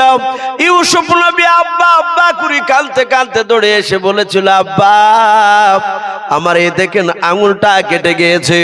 ওগো আমার ছেলেরা, ইউসুফের আঙুল কাটা জায়গাটাও আমি হাত দিয়ে ধরে মুখের গুণে নিয়ে গিয়ে ফু দিতে গিয়েছিলাম। আমি বলতে চেয়েছিলাম বাবা ভালো হয়ে যাবে, কথা বলতে গিয়েছিলাম। যখন আমি ফু দিতে গেলাম বাবা, হঠাৎ করে রক্তের ভিতর থেকে আমি একটা খুশবু পেলাম। ওই রক্তের খুশবুটা মুশকে আম্বার নাই ছিল। বলুন সুবহানাল্লাহ। ওগা আমার ছেলেরা শুনে নাও, এই রক্ত যদি আমার ইউসুফের শরীরে যদি রক্ত হতো, ওই 4 বছর বয়সে যে খুশবুটা পেয়েছিলাম ওটা আজকেও পাওয়া যেত। এটা বাঘের রক্ত নয়, ছাগলের রক্ত রে বাবা, এটা আমার ইউসুফের রক্ত নয়। ওগা আমার ছেলেরা, আমি তোমাদের পা দুখানা জোরে ধরে বাবা, আমি তোমাদেরকে মারবো না, আমি তোমাদেরকে বকবো না, কিছু বলবো না বাবা। তোমরা যে জানো আমার ইউসুফকে আমি না দেখলে থাকতে পারি না। ওগা আমার ছেলেরা, দয়া করে বলো বাবা, তোমরা আমার ছেলেকে কোথায় লুকিয়ে রেখে এসেছো বলো। এরা সবাই মিলে বলে আব্বা আমরা সত্যবাদী, আমরা যে কোনো লোকের বাচ্চা নয়, আমরা আপনার বাচ্চা, আপনার ছেলে, আমরা মিথ্যা কথা বলি না আব্বা, আপনার ছেলেকে সত্যি বাঘে খেয়ে নিয়েছি। একইভাবে তারা মিথ্যা কথার উপর অটুটিয়ে থাকলো। আব্বা বেঁচে নাই, আমাদের কিছু করার না, নিয়ে আসতে পারবো না। ইয়াকুব নবী বললেন ইন্নাল্লাহা মা'আস সাবিরিন, নিশ্চয় সবরকারীদেরকে আল্লাহ ভালোবাসে। ধৈর্য ছাড়া আর কোনো রাস্তা নেই। তাফসীরে লিখেছে এই যে কাঁদতে শুরু করলে গোটা রাত 1 সেকেন্ডের জন্য আর ঘুমালেন না। শুধু ওই রাতই না, রাত দিন বাপজি আপনার কাঁধে 2 চোখের কোনা দিয়ে ঠোপে ঠোপে পানি ঝরে। ছেলে যাদের বাপজি হারিয়ে যায় তারা বুঝে যে ছেলের কত বড় কষ্ট, ছেলের ব্যথা। হযরত ইউসুফের ভাইরা রাত্রিবেলা শুয়ে আলোচনা করছে এতক্ষণ আর নাই, এ দ্বারায় ফেলেছি ইউসুফ শেষ হয়ে যাবে। সকালবেলা বিছানা থেকে উঠে প্রতিদিন ইয়াকুব নবী ঠেলে ঠেলে মাঠে পাঠাতো। সেদিন আর ঠাইতে হচ্ছে না, উঠি বলছে আব্বা সকালই মাঠে যাচ্ছে ছাগল চড়াইতে। ইয়াকুব নবী বলেছিলেন বাবা মাঠে যখন যাচ্ছে একটু দয়া করে বাবা, আমার মন বলছে ইউসুফ কোন জায়গাতে আছে, তোমরা লুকিয়ে রেখে এসেছো বাবা, আমার সাথে আর মজা করো না বাবা, আমি যে বড্ড ভয় পেয়েছি, আমি গোটা রাত ঘুমাতে পারিনি, আমি কেঁদেছি, এই দেখো 2 চোখ দিয়ে আমার এখনো পানি ঝরছে বাবা, সকালে যাচ্ছে যাও যে আমার ইউসুফকে নিয়ে এসো। এরা সবাই মিলে ধমক দিয়ে বলল আব্বা আপনার মাথা খারাপ হয়ে গেছে, এতক্ষণ থাকে নাকি বেঁচে ইউসুফ, ও বাঘের পেটে একদম হজম হয়ে গিয়েছে। এরা সকালবেলায় বাপজি ইদারার কাছে গিয়ে ডাকছে এসো এসো। ইউসুফ মনে মনে ভাবছে ভাইরা হয়তো ভুল বুঝতে পেরেছে, ওরা আমাকে তুলে নিয়ে যাবে, নিতে এসেছে। নিচু থেকে বলছে ভাই আমি বেঁচে আছি। বলে এখনো মরিসনি? এরা সবাই মিলে তাই বলছে। তো বলছে না ভাই আমি বেঁচে আছি। বলে ভাই আব্বা আমার লাগে কাঁদছে না? না আব্বা একবারও তোর কথা কিছু বলেনি। ইউসুফ বলছেন গোটা রাত যা কষ্ট পাইলাম আব্বা যখন কাঁদেনি বলেছে তখন আরো কষ্ট বেশি হয়ে গেল। এটা তো হতে পারে না, আব্বা তো আমাকে ছাড়া থাকতে পারতো না। বললো ভাই আমাকে উঠিয়ে নিয়ে চলো, আমি আর থাকতে পারছি না ভাই। ওরা বললো আমি তোকে উঠাতে আসিনি, তুই বাচ্চা আছিস না মরে গেছে দেখতে এসেছি। ওরা চলে গেল। পরের দিন আবার ইউসুফের ভাইয়েরা আবার এসে বাপজি ডাকছে এসো এসো। ইউসুফ বাবা বলছেন ভাই আমি বেঁচে আছি। বলে আজও মরছিলি? বলে না। বলে উঠিয়ে নিয়ে চলো? বলে না উঠাতে আসেনি তোকে। কোন কোন মুফাসসিরিন আমরা লিখেছেন ইবলিস শয়তান আগে মানুষের রূপ ধরতে পারত, এখনো পারে, তো মানুষ রূপ ধর করে এসে বসে বসে বলছে ইউসুফকে এভাবে মারতে পারবি না। বলে কি করতে হবে? বলে দেখ পাথর পড়ে আছে, পাথর তুলে দে মাথায় ফেলে। বুখারী শরীফের সারা ফাতুহুল বারী তাতে পাথরের কথাটা বাবজি এসেছে। এরা 10 ভাই বাপজি এত কষ্ট হলো, ভারী পাথর তুলে বাপজি মাথায় ফেলছে। শয়তানে শিখে দিয়েছে পাথর ফেলে দে, ইউসুফের মাথায় পড়বে, চ্যাপটা মারা যাবে, ফ্র্যাকচার হয়ে যাবে মাথা, ও বাঁচবে না, পাথর ফেলে দিল। 10 ভাই যাহাতে পাথর ফেলতে যাবে, ইউসুফ কাঁদছে না, বলছে না গো ভাই আমাকে এভাবে মারিও না, তুলে তো লিছো না, তো পাথর মারিও না। পাথর তুলে বাপ যে ফেলে দিতেছে, এ দাঁড়ায় আমার আল্লাহ হযরত জিবরিল আলাইহিস সালামকে ডাক দে, বলেন গো জিবরিল ফেরেশতা, এখন তুমি আমার ইউসুফ নবীর মাথাতে যে পাথরখানা ফেলে দিয়েছে তার ভাইয়েরাও, জিবরিল ইউসুফের মাথায় পড়তে পড়তে শুনে নাও, ইউসুফের মাথার উপর থেকে পাথরটা ধরে নিয়াও, ইদারার ভিতরে আমার ইউসুফের পায়ে তোলে জান্নাতে চেয়ার বানিয়ে দাও, বলুন সুবহানাল্লাহ। রাখে আল্লাহ, মারে কে? আর মারে আল্লাহ, রাখে কে? বলা জিবরিল, আমি তো এর আগে স্বপ্নে ইঙ্গিত দিয়েছিলাম তার আব্বাকে, ইউসুফকে নবী করব, কিন্তু আজ কথা দিচ্ছি শুধু ইউসুফকে নবী নয়, নবী তো করবই, তার সাথে হাতে মিশরের মধ্যে সবচেয়ে বিখ্যাত আমার ইউসুফ নবীকে বাদশা বানাবো, জোরে বলুন সুবহানাল্লাহ। দেখি এরা কি করে। জিবরিল আলাইহিস সালাম হাত বাড়িয়ে বাপজি পাথর পড়ছিল, মাথায় পড়ার আগে পাথর ধরে পায়ের তলে চেয়ার, জান্নাতি চেয়ার। ইউসুফ নবী বলুন ভাই আপনি কে? সম্রাট জিবরিল বলছেন ভাই আমি আপনার বন্ধু। ভয় নেই, আর ভয় থাকবে কথা বলেন ইউসুফে, কোনো ভয়ই নেই। বলো ভাই সময় হলে আপনাকে এখান থেকে যাওয়া লাগবে। এরা পাথর ফেলে দিয়ে বাড়ি এসে চিন্তা করছে, রাত্রিবেলা আলোচনা করছে, ভাই ইউসুফ আর থাকে বেঁচে? শেষ হয়ে গেছে, পিঁপড়ে লেগে গেছে হতে হতে। সকালবেলা বাপজি ইদারাতে যাওয়ার আগে ইউসুফের ভাইরা যাওয়ার আগে কেতাবে লিখেছে মিশরের 8 জনা, 8টা লোক, তারা ব্যবসা করে বাড়ি যাচ্ছিল, ওই ইউসুফকে যে ইদারায় ফেলেছে ওই রাস্তা দিয়ে। 8 জনার মধ্যে কারো কাছে পানি নেই। কোন কোন রাবি লিখেছেন মুফাসসিরিনে কেরাম, 8 জনার মধ্যে যিনি দফাদার ছিলেন, হেড ছিলেন ওই কাফেলার, তার নাম কেতাবে লিখেছে কোন কোন কেতাবে হাররিন। কি নাম বললাম বা? হাররিন, ওই লোকটার নাম। সে বলল ভাই আমাদের কাছে পানি না, আর আমাকে পিপাসা লেগেছে, একটু দেখো না জঙ্গলে কোনো ইদারা পাও কিনা পানি। এরা খোঁজাখুঁজি করে ওই ইদারা, যে ইদারা ইস্যু পড়ে আছে, বালতি দড়ি নামিয়েছে, ওরা তো জানে না যে ইউসুফ নবী পড়িয়ে ওখানে। জিবরিল বলছেন ভাই ইউসুফ আর ইদারায় থাকতে হবে না, দেখো বালতি নামাইছে, পা ভরিয়ে দাও বালতিতে, দড়ি খেলা ধরো, ওপরে উঠে চলে যাও।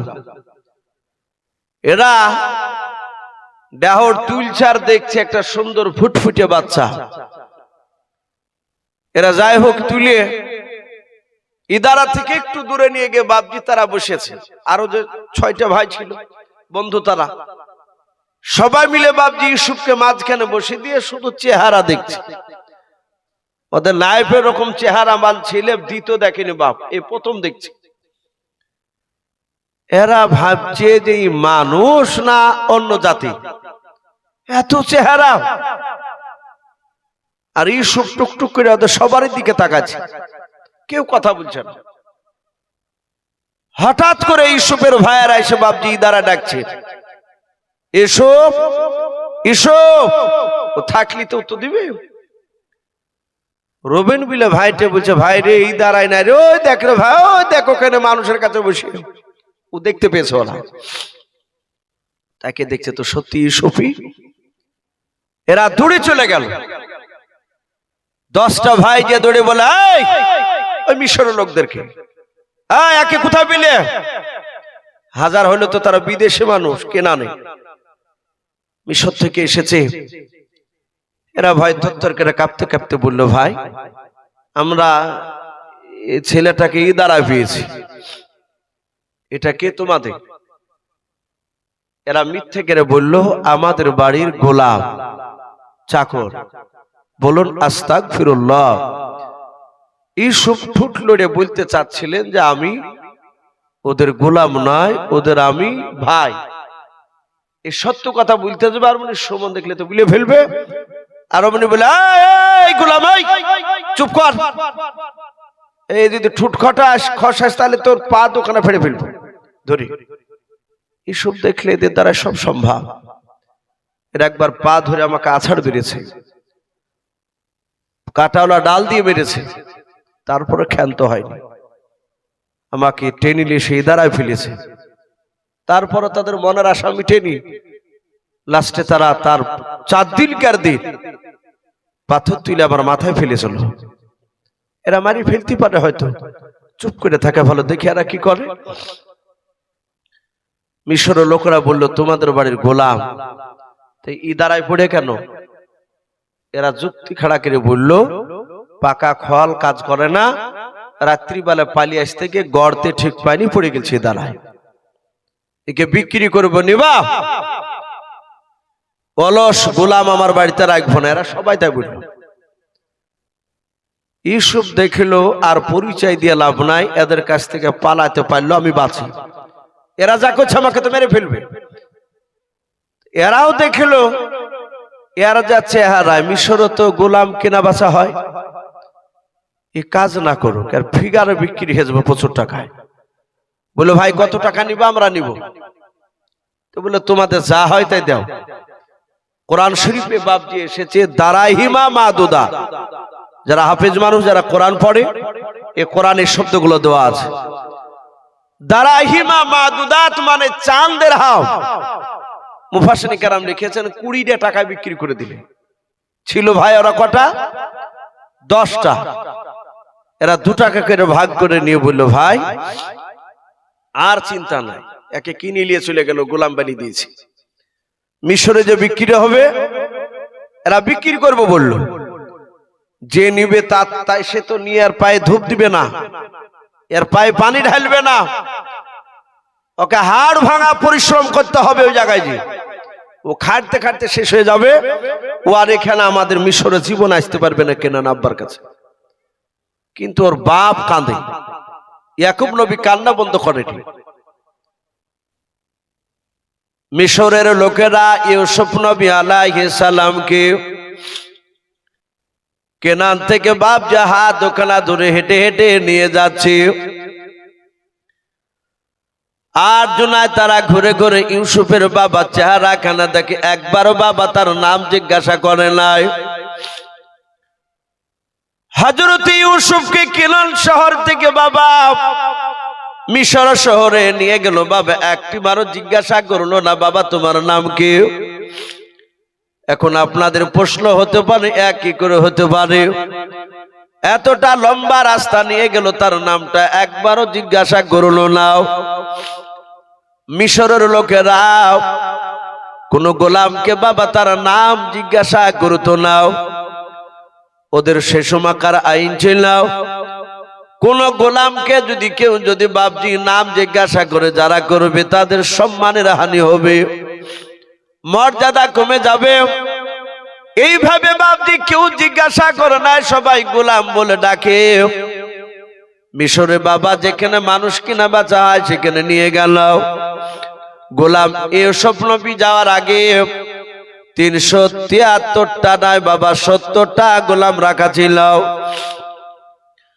কয়েক শত মানুষ বাবা তারা কেনার জন্য দামদার করেছিল, যাতে ইউসুফকে হাটের দিকে বাপজি নিয়ে গেল। মিশরের লোকেদের বাপজি গোটা হাটে বাবা তোলপাড় শুরু হয়ে গেল। সবাই বলো, ভাই কি দেখছো? দৌড়ায় বলে, এত সুন্দর গোলাম আমরা জীবনে প্রথম দেখলাম। বলুন সুবহানাল্লাহ।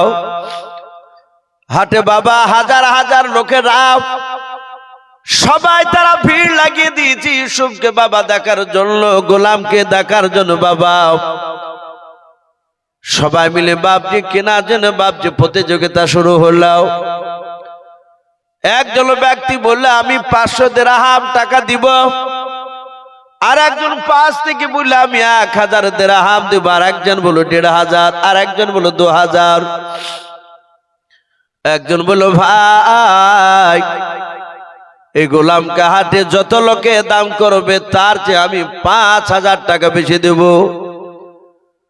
এইভাবে বাবা ওই লোকটার সাথে যখন কথা সিলেট হয়ে গেল, ভাই আমি তোমাকে গোলামটা দিব, আরো কয়েক শত লোক বাপজি চিৎকার করে বলল ওই হারির এই গোলামটা যদি ওকে দাও, যদি আমাকে না দাও।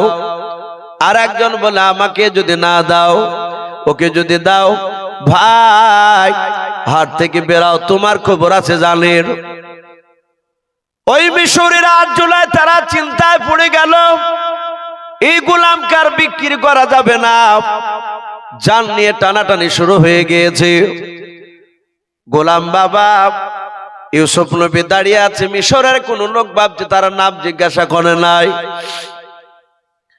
ইউসুফ নবীকে যারা কিনে নিয়ে গিয়েছিল, ওই হারিন ডাক দিয়ে বলে বন্ধুরা এ গোলাম হাটে কারো কাছে বিক্রি করা হবে না। বলে কি করবাও?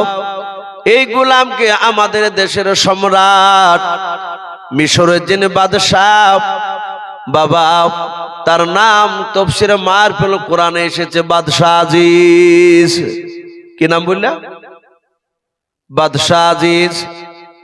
তাফসীরে মারফুল কোরআনে বাপজি তার দুটো নাম ছিল, আতফির কিংবা ইতফির বলা হয়। পঞ্চায়েত ভোটে বাপজি দেখবেন, ভোটে যারা দাঁড়ায় টিএমসি, সিপিএম, কংগ্রেস বাবা যেখান থেকে দাঁড়াক না কেন বাবা তাদের নাম থাকে। কারো নাম আব্দুল জব্বার, কারো নাম বাপজি আপনার ফজলুল, আবার কারো নাম বাপজি হিন্দুদের হয় শ্যামল চ্যাটার্জি। সবাই বাপজি দেখবেন যারা পাশ করে তাদেরকে বাপজি সবাই তারা নাম ধরে ডাকে না, মেম্বার সাহেব বলে, বলে না? ও বাপজি ভাইরা, মিশরে তখনকার একটা উপাধি ছিল, মিশরের বুকে যারা ব্যবসা করে নয় বাবা, যারা বাদশাহ হয় ওই দেশে, তাদের নাম যাই থাকুক না কেন, লোকেরা সবাই তারা তাকে মিশরের আজিজ বলে বাপজি ডাকে। এই বাদশাহ আজিজকে দেয়া হবে। একটা যুবক ছেলে দৌড়াতে লাগলো, বলে যাও আজিজকে ডেকে নিয়ে এসো, গোলাম আজিজের হাতে দেওয়া যাবে, নালে পাবলিকের হাতে দিলে আমাদেরকে বেঁচে রাখবে না। গোলামটা বাপজি যুবকটা দৌড়ে গেল। দৌড়ে যাওয়ার পর বাদশাহ আজিজকে বলে, বাদশাহ নামদার আপনার হাটে এমন একটা গোলাম উঠেছে সুন্দরবনে। কোথায়? বলে ওই হাটে। ওগো বাদশাহ, জীবনে অত সুন্দর গোলাম আপনি কোথাও দেখেন নাই, আপনাকে দিবে, আপনি চলুন। বাদশাহ আজিজ আগে আগে দৌড়ায়, ওই যুবক ছেলেটা তার পেছন পেছন যায়। বাদশাহ আজিজ গোলামটা ইউসুফের কাছে যাওয়ার পর বাবা পা থেকে মাথা পর্যন্ত একেবারে ফেলফাল করে তাকিয়ে আছে। হারিন বলে, বাদশাহ গোলামটা নিয়ে আপনি আমাকে বাঁচান। বলে কেন? এই দেখেন লোকেরা এরা সবাই মিলে আমাকে মারতে চাইছে, ওদেরকে না দিলে আমি কাউকে দিব না, আপনাকে দিব।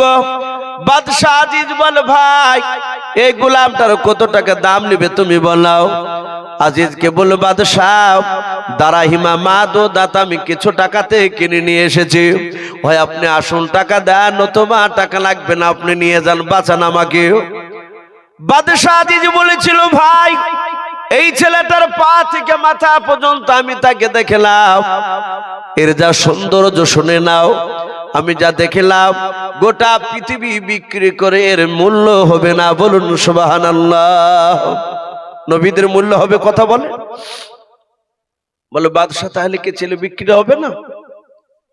বাদশাহ আজিজ বলেছিল, ভাই এই ছেলেটাকে এত টাকা দিয়ে আজকে কিনবো, শুনে নাও, এর পূর্বে কোন গোলাম এত টাকায় কেনা বেচা হয় নাই। বলে কেমন করে? বলে দাড়ি নিয়ে এসে একদিকে গোলামকে উঠাও, অপর দিকে টাকা উঠাও। ইউসুফের বাবা ওজন বরাবর টাকা দিয়ে দিল ওদেরকে। ইউসুফ নবী দেখলেন এত টাকা দিয়ে কিনে নিয়ে যাচ্ছে আমাকে।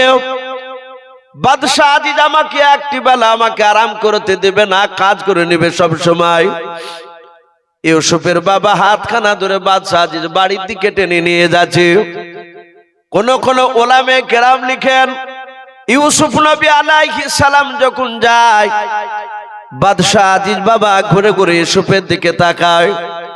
ইউসুফ নবী বলেন, বাদশাহ এত টাকা দিয়ে কিনে আপনি কি করবেন আমাকে বলুন। বাদশাহ আজিজ বলেছিল, বাবা আমার দরবারে তোমাকে কোনো কাজ করা লাগবে না। আমার বাড়িতে এক নাই দুই নাই দুটো সোনার চেয়ার রাখা আছে রে বাবা। একটা চেয়ার আমি বসবো আর একটা চেয়ারে তুমি বসবা বাবা। প্রতিদিন 1 ঘন্টা করে সিংহাসনে আসার আগে ওই সোনার চেয়ারে তোমাকে বসে দিয়ে আমি বসবো, বসে 1 ঘন্টা ধরে আমি তোমার চেহারা দেখবো। বলুন সুবহানাল্লাহ। এছাড়া কোনো কাজ নয় বাবা, আমি তোমার চেহারা দেখে মুগ্ধ হয়েছি। নিয়ে গেল, নিয়ে গিয়ে বাদশাহ আজিজ একটা ঘরে রাখলো ইউসুফকে। বললো, বাবা এখানে দাঁড়াও, আমি আমার বিবির সাথে একটু আলোচনা করি আসি। তাফসীরে মারিফুল কোরআনে লিখেছে বাদশাহ আজিজের স্ত্রীর নাম জুলাইখা। কি নাম বললাম? বিবি জুলাইখা। তৎকালীন সেই সময়কার বাবজি তিনি বিশ্ব সুন্দরী। জুলাইখার বাচ্চা হয়নি আজিজের সাথে। আজিজ জুলাইখার কাছে গিয়ে বলল, জুলাইখা বাড়িতে একাই থাকো, আমি যখন রাজ সিংহাসনে চলে যাই বড্ড একাই তুমি থাকো। বলো, তা কি করবো, তাছাড়া তো উপায় নেই, আল্লাহ তো আমাদেরকে বাচ্চা দেয়নি এখন। আজিজ বলল, তোমার মন জোড়ানো একটা বাচ্চা নিয়ে এসেছি, আমার মনে হয় তুমি বাচ্চাটা দেখলে তুমি মুগ্ধ হয়ে যাবা। আমাদের তো ছেলে নাই, ওই গোলামটাকে যদি তুমি ছেলের মতো মানুষ করো, আমাদের অবর্তমানে আমাদের সিংহাসনে বসবে আমাদের ছেলে, তোমাকে মা বলবে, আমাকে আব্বা বলে ডাকবে। যদি তুমি লালিত পালিত করো, তার সম্মান যদি করো, তাহলে আমি নিয়ে আসতে পারি। জুলাইখা বলল, নিয়ে আসুন দিদি। ইউসুফ নবী পাশের ঘরে আছে। আজিজ হাতখানা ধরে জুলাইখার কাছে নিয়ে গেলে জুলাইখা ইউসুফের পা থেকে মাথা পর্যন্ত দেখে মুচকে হাসি দিয়ে বলেছিল, স্বামী সত্যি আপনার তুলনা নেই, আপনি মানুষ চিনতে পারে। সত্যি বাচ্চা ছেলেটার দিকে তাকে আমার জানটা ঠান্ডা হয়ে গেল। বাদশাহ চিন্তা করবেন না, এর আমি আমার নিজের শরীরের চেয়ে আমি যত্ন নিব, আমি এর দেখাশোনা করব। একে নিয়ে থাকলে আমার, আপনি যখন থাকবে না তখন আমার দিনটা ভালোই কাটবে।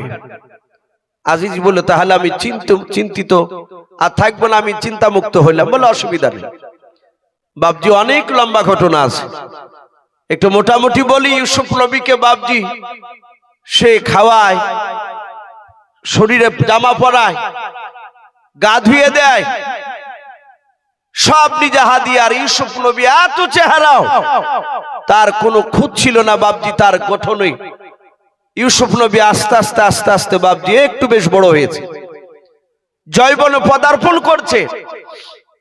জুলাইখা ইউসুফের বাবজি তার ভঙ্গিমা দেখে, তার শরীরের গঠন দেখে, তার কথাবার্তা চেহারা দেখে জুলাইখা ইউসুফের প্রেমে পড়ে গিয়েছে। অনেকে বলে যে জুলাইখার প্রেমে ইউসুফ পাগল, না, ইউসুফ প্রেমে পড়েনি, জুলাইখা ইউসুফের প্রেমে পড়েছে। জুলাইখা এক সময় বাবজি দেখলো বাদশাহ আজিজ তো বাড়িতে নেই। জুলাইখা ইউসুফকে বলছে, গোলাম, এই তাফসীরে লিখেছে জুলাইখাও কোনোদিন নাম জিজ্ঞাসা করেনি, ওই যে তার সম্মান কমে যাবে বলে ওই গোলাম বলি রাখে।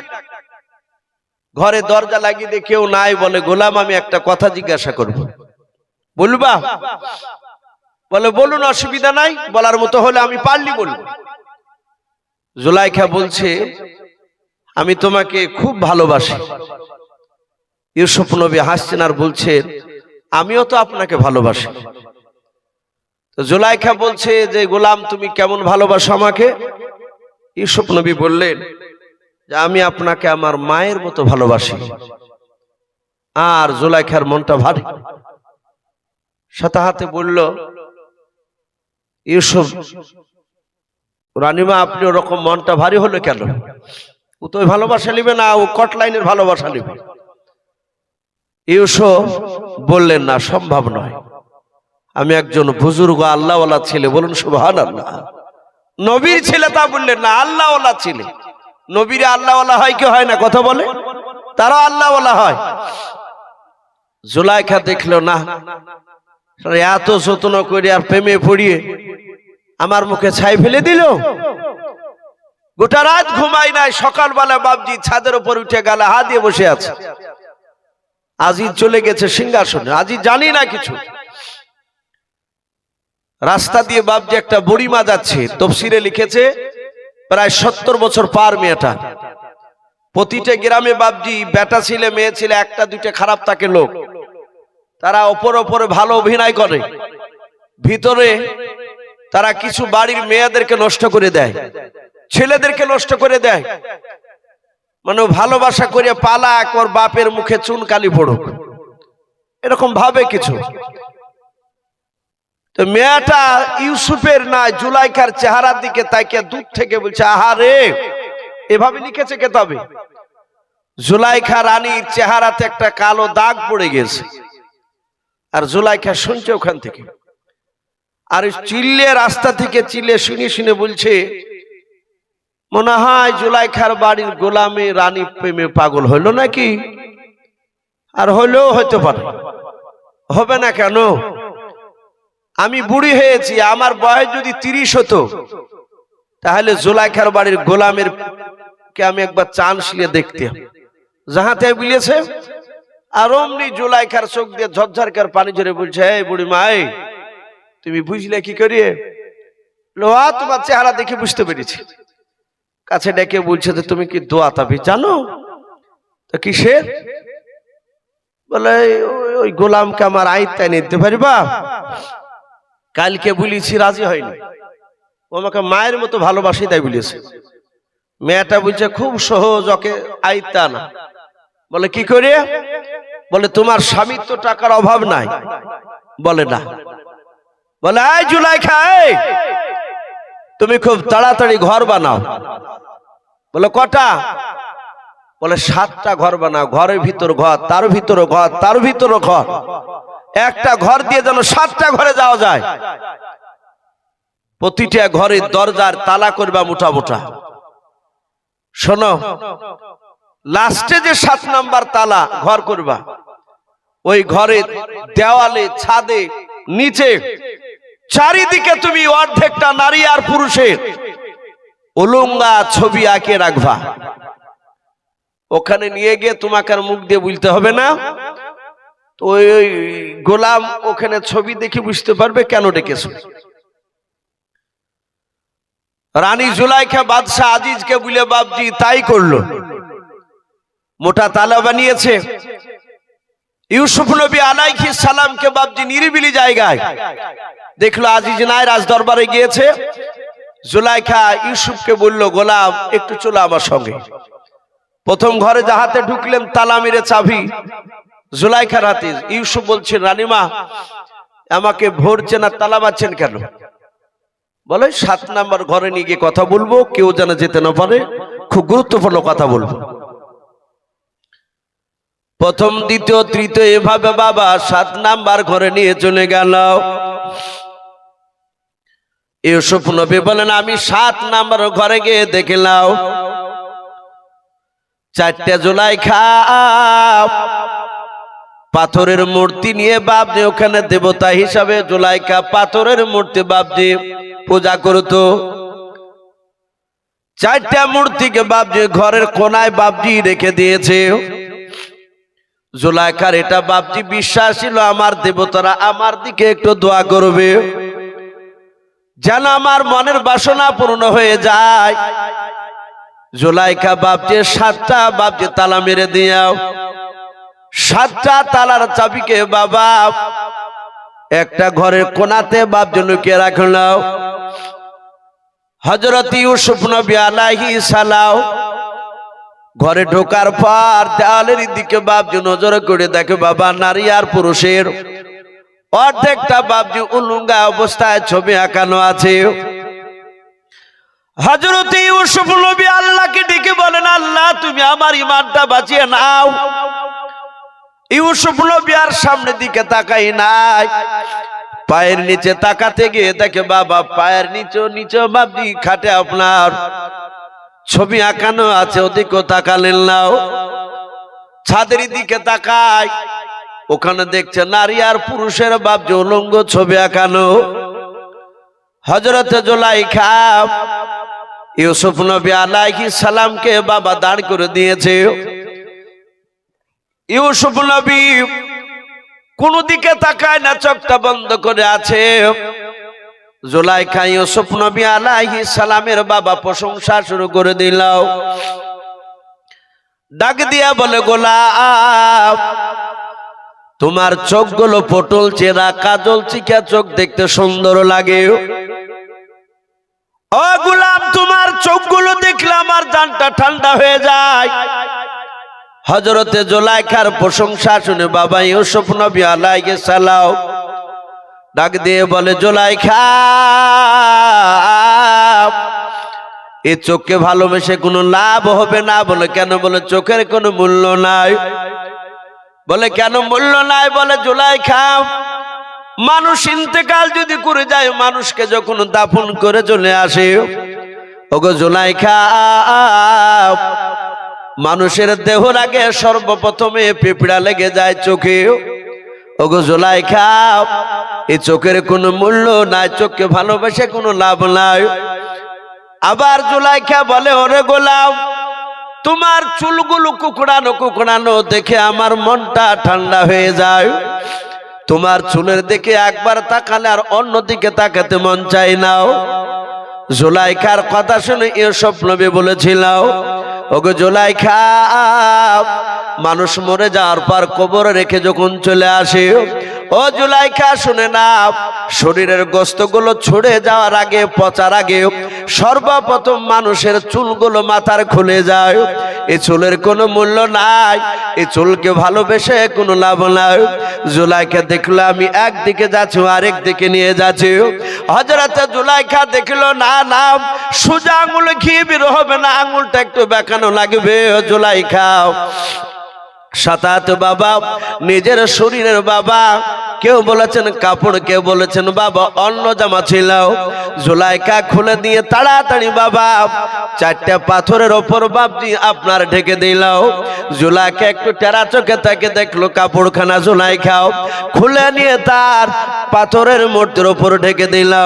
ইউসুফ নবী বলে, জুলাইখা এই পাথরের মূর্তিগুলো কেন তুমি ঢেকে দিলে কাপড় দিয়ে? বলাও তুমি উলঙ্গা হয়ে গিয়েছ। হযরত জুলাইখা ডাক দিয়ে বলেছিল, গোলাম শুনে নাও ওরা আমার দেবতা। ও গোলাম শুনে নাও, আমি তোমাকে নিয়ে এখন আনন্দ ফুর্তি করবো, আমি এনজয় করবো। শুনে নাও এই গোলাম আমি মূর্তিগুলোকে আমার দেবতাগুলোকে ঢেকে দিলাম কাপড় দিয়ে, আর ওরা দেখতে পাবে না, কোনো গুনাহ হবে না। ইউসুফ নবী আলাইহিস সালাম ডাক দিয়ে বলেছিল, ওগো জুলাইখা তোমার দেবতাকে কাপড় দিয়ে ঢাকা যায়। ও জুলাইখা আমার যিনি আল্লাহ তেনাকে কাপড় দিয়েও ঢাকা যায় না। বলুন সুবহানাল্লাহ। ও বাপজি ভাইরাও, জুলাইখা ইউসুফ নবী আলাইহিস সালামের সামনে গিয়ে বলে, গোলাম একবার তুমি আমার দেহর দিকে একবার তাকাও। হযরত জুলাইখা বাপজি মুখ খেলা দূরে তার চেহারার দিকে বাবা দেখাতে যায়। ইউসুফ নবী তাকায় না, এইভাবে অন্যদিকে মুখটা নিয়ে চলে যায়। আবার জুলাইখাও সামনে দিয়ে বাপজি জুলাইখা ইউসুফের সামনে গিয়ে দাঁড়িয়ে বলে, ওরে গোলাম আজ কয়েক বছর ধরে আমি তোমার জন্য পাগল হয়ে গিয়েছি। ওরে আমার গোলাম তুমি আমার দিহুর দিকে একবার তাকাও। হযরত ইউসুফ নবী আলাইহিস সালাম তিনি তাকালেন না, অন্যদিকে বাপজি তাকালেন। ও বাপজি ভাইরাও, হাজার হলে ইউসুফ নবী হলো তিনি তো মানুষ ছিলেন। ইউসুফ নবী যাহাতে বাবা একবার জুলাইখার দিকে নজর করতে যায়, হঠাৎ করে বাবা কে বলেছেন আরবিতে বাপ যে আয়াত উঠেছিল লা তাকরাবু জিনাও, লা তাকরাবু জিনাও, খবরদার জেনার নিকটবর্তী হয়েও নাও। আবার কেউ বলেছেন আওয়াজ যেন ভেসে এসেছিল ইউসুফ নবী আলাইহিস সালাম আল্লাহর কাছে ডেকে বলেন আল্লাহ তুমি আমার ঈমানটা তুমি বাঁচিয়ে নাও বলেও ইউসুফ নবী বিসমিল্লাহ বলে বাবা দরজার দিকে বাবা দৌড়াতে শুরু করে দিলেন। যাহাতে দৌড়াতে শুরু করলেন আল্লাহর কুদরতে বাবা ইউসুফের কাছে বাপ যে তালার চাবি নাই, আল্লাহর কুদরতে বাবা চট করে প্রথমকার দরজার তালাটা খুলে গেল, বলুন সুবহানাল্লাহ। জুলাইখা দেখে বিনা চাবিতে তালা খুলে যায়, ইউসুফ নবী দ্বিতীয় দরজার দিকে দৌড় দেয়, দ্বিতীয় দরজার তালাটা খুলে গেল। জুলাইখা দেখলো চাবি তো ওখানে লুকানো আছে, এই তালা কেমন করে খোলা সম্ভব? হযরত জুলাইখা বাবা আপনার শরীরে যে জুলাইখার কাপড় না এদিকে বাবা কোনো লক্ষ্য নাই। ইউসুফের প্রেমে বাপজি এমন ভাবে মুগ্ধ হয়েছে, পাগলিনী হয়েছে। ইউসুফ নবী দৌড়াচ্ছে, জুলাইখা দেখলো কে না ধরতে পারলে পালিয়ে যাচ্ছে তালা খুলে খুলে। হযরত জুলাইখা ইউসুফকে দেখে বাপজি দৌড়াতে লাগলো, ও গোলাম তুমি দাঁড়িয়ে যাও। হযরত ইউসুফ 6 নাম্বার দরজা পার হয়েছেন। জুলাইখা দৌড়ে গিয়ে বাবা ইউসুফের পেছন দিকের জামাটা বাপজি খামচা মেরে ধরে ফেললাও। হযরত বাবা জুলাইখা যখন ধরেছে ইউসুফ বলেন আল্লাহ এই দরজাটা পার হতে পারলে আমি পালিয়ে যেতে পারবো। আবার বাপজি জোরে দৌড় দিয়েছেন, আল্লাহর কুদরত বাপজি ইউসুফের বাবা পেছন করে জামাটা বাপজি এতক্ষণে বাবা টান মেরে ছিঁড়ে গেল। জুলাইখার হাতে বাপজি ছিটখানা ধরাও। ইউসুফ নবী আলাইহিস সালাম তিনি দৌড়াতে লাগলেন। উনি মনে মনে ভাবলেন আল্লাহ যেভাবে জুলাইখা খেপে গিয়েছে আমার উপরে, এ জুলাইখা আমি অন্যদিকে যদি যাই জুলাইখা দাঁড়াবে না, ও আমার শেষ দৌড় না দেখে থাকবে না। না নাও আমি অন্যদিকে দৌড়াবো না, যেই দিকে বাদশাহ আজিজ রয়েছে সেই দিকে আমি যাব। বাদশাহ আজিজের কাছে গেলে জুলাইখা লজ্জায় সামনে আর যেতে পারবে না, আমি বেঁচে যাব। যাহাতে বাবা বাদশাহ আজিজের দিকে ইউসুফ নবী দৌড়ায়। অনেকটা দূর দৌড়ে চলে গিয়েছে জুলাইখা, উলঙ্গা অবস্থায় বাপ যে বেপরদা অবস্থায় দৌড়াচ্ছে।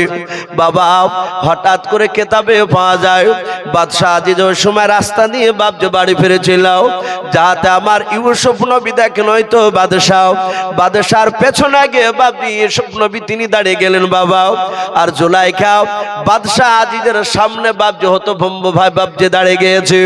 ও বাপজি ভাইরা কেতাবে বাপ যে তফসিরে মারিফুল কোরআনে পাওয়া যায়। আর একটা মেয়ে বাপজি তার 17 দিনকার বাবা কলিজা টুকরা বাচ্চা কোলে করে নিয়েও তার স্তন মুখে গিয়ে দুধ পান করাতে করাতে মেয়েটাও বাদশাহ আজিজের দরবারে কোনো বাপ যে জরুরাত নিয়ে যাচ্ছিল। ওই রাস্তা দিয়ে যেতে যেতে জুলাইখার বিপদটা দেখে বাপজি মেয়েটা চমকে দাঁড়িয়ে গিয়েছে। কি ব্যাপার? রানী কেন বেপরদা হয়ে উলঙ্গা হয়ে রাস্তায় দৌড়ায়, তার গোলামের পেছন কেন দৌড়ায়?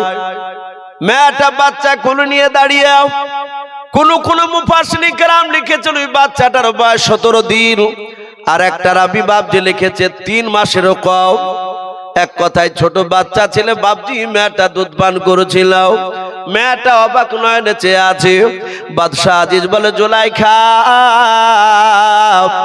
তোমার এই দৃশ্য কেন উলঙ্গাকে হয়ে কেন তুমি দাঁড়িয়ে আছো? এই জুলাইখা তোমার কি মাথা খারাপ হয়েছে? পাগলিনীর মতো কেন রাস্তায় তুমি বিপর্দা হয়ে দৌড়াও? জুলাইখা মনে মনে ধরলো বুঝতে পেরেছে আমি তো পাগলি নয়, এ তো আমি ধরা পড়ে গিয়েছি। আল্লাহর নবী বলেন পৃথিবীর মধ্যে বাবা শয়তানের সবচেয়ে বাপজি বড় চাল হচ্ছে মেয়ে মানুষেরাও। বেটা ছেলেরা মেয়ে ছেলের কাছ থেকে যত বাপজি দূরে থাকবে তত বাজবে, যত কাছে যাবে দেখবেন তার বাপ যে সম্মান নষ্ট হয়ে যাবে। হযরত জুলাইখা ডাক দিয়ে বলেছিল গো বাদশাহ নামদার, এমন চরিত্রহীন গোলাম আপনি পেছনে দেখুন দাঁড়িয়ে আছে, আপনি নিয়ে এসেছেন গোলাম, দেখুন আমার শরীরের অবস্থা কি করেছে জোর করে। বাদশাহ আজিজ রেগে গেল। কুখের মতো চোখ দুটো লাল করে বলেছিল, গোলাম আমি তোমাকে ছেলের মতো আমি যত্ন করে মানুষ করলাম, আর তুমি বিশ্বাসঘাতকতা করেছ। ইউসুফ নবী বলেন, বাদশাহ মাফ করবেন, আমি দোষিত নয়, আপনার বিবি জুলাইখা দোষিতাও, আমি নির্দোষ। জুলাইখা ডাক দিয়া বলে, লোক বাদশাহ নামদার, না না আমি নির্দোষিতা, আপনার গোলাম দূষিত, আমার দোষ নাই। বাদশাহ আজিজ বেকায়দা পড়ে গেছে, কেমন করে বিচার করবে? এ তো গোলাম বলে আমার দোষ নাই, বিবি বলে দোষ নাই। কেতাবে লিখেছে বাদশাহ আজিজ বাবা ইব্রাহিম নবী আলাইহিস সালামের উপর ঈমান এনেছিলেন, উনি ওনার ধর্মকে তিনি মানতেন। বাদশাহ আজিজ বলল, বাবা এখন বিচার কেমন করে আমি করব? ইউসুফ নবী বলেন, গো বাদশাহ আপনি বিচার করার কোন রাস্তা পান নাই? বলে না, তুমি বলছো তোমার দোষ নাই, আমার বিবি বলে তার দোষ নাই, আমি তো ওই জায়গায় ছিলাম না। সঙ্গে সঙ্গে এসো বলেন, গো বাদশাহ ওই দেখেন মেয়েটা মহিলা আপনার আমার দিকে ওই জুলাইখার দিকে চেয়ে চেয়ে দেখছে। ওগো বাদশাহ ওই গোলামটার না, ওই মেয়েটার কাছে একটা বাচ্চা রয়েছে, তার স্তনে মুখ লেগে দুধ পান করে। ইউসুফ নবী বলেন, ওগো মা তোমার বাচ্চার বয়স কত? মেয়েটা বলল, আমার বাচ্চার বয়স মাত্র 17 দিনে চলতেছে। ইউসুফ নবী বলেন, বাদশাহ ওই 17 দিনকার বাচ্চাকে আপনি বলুন, ওই বাচ্চাটা আপনার বিচার করা রাস্তা বের করে দেবে। বলুন সুবহানাল্লাহ। আজিজ বলল, গোলাম ধরা তো পড়ে গিয়েছো, আবার মিথ্যা কথা বলা জায়গা পাও না? এই ওই 17 দিনকার বাচ্চা কথা বলতে পারে আর আসলে বলতে পারে না?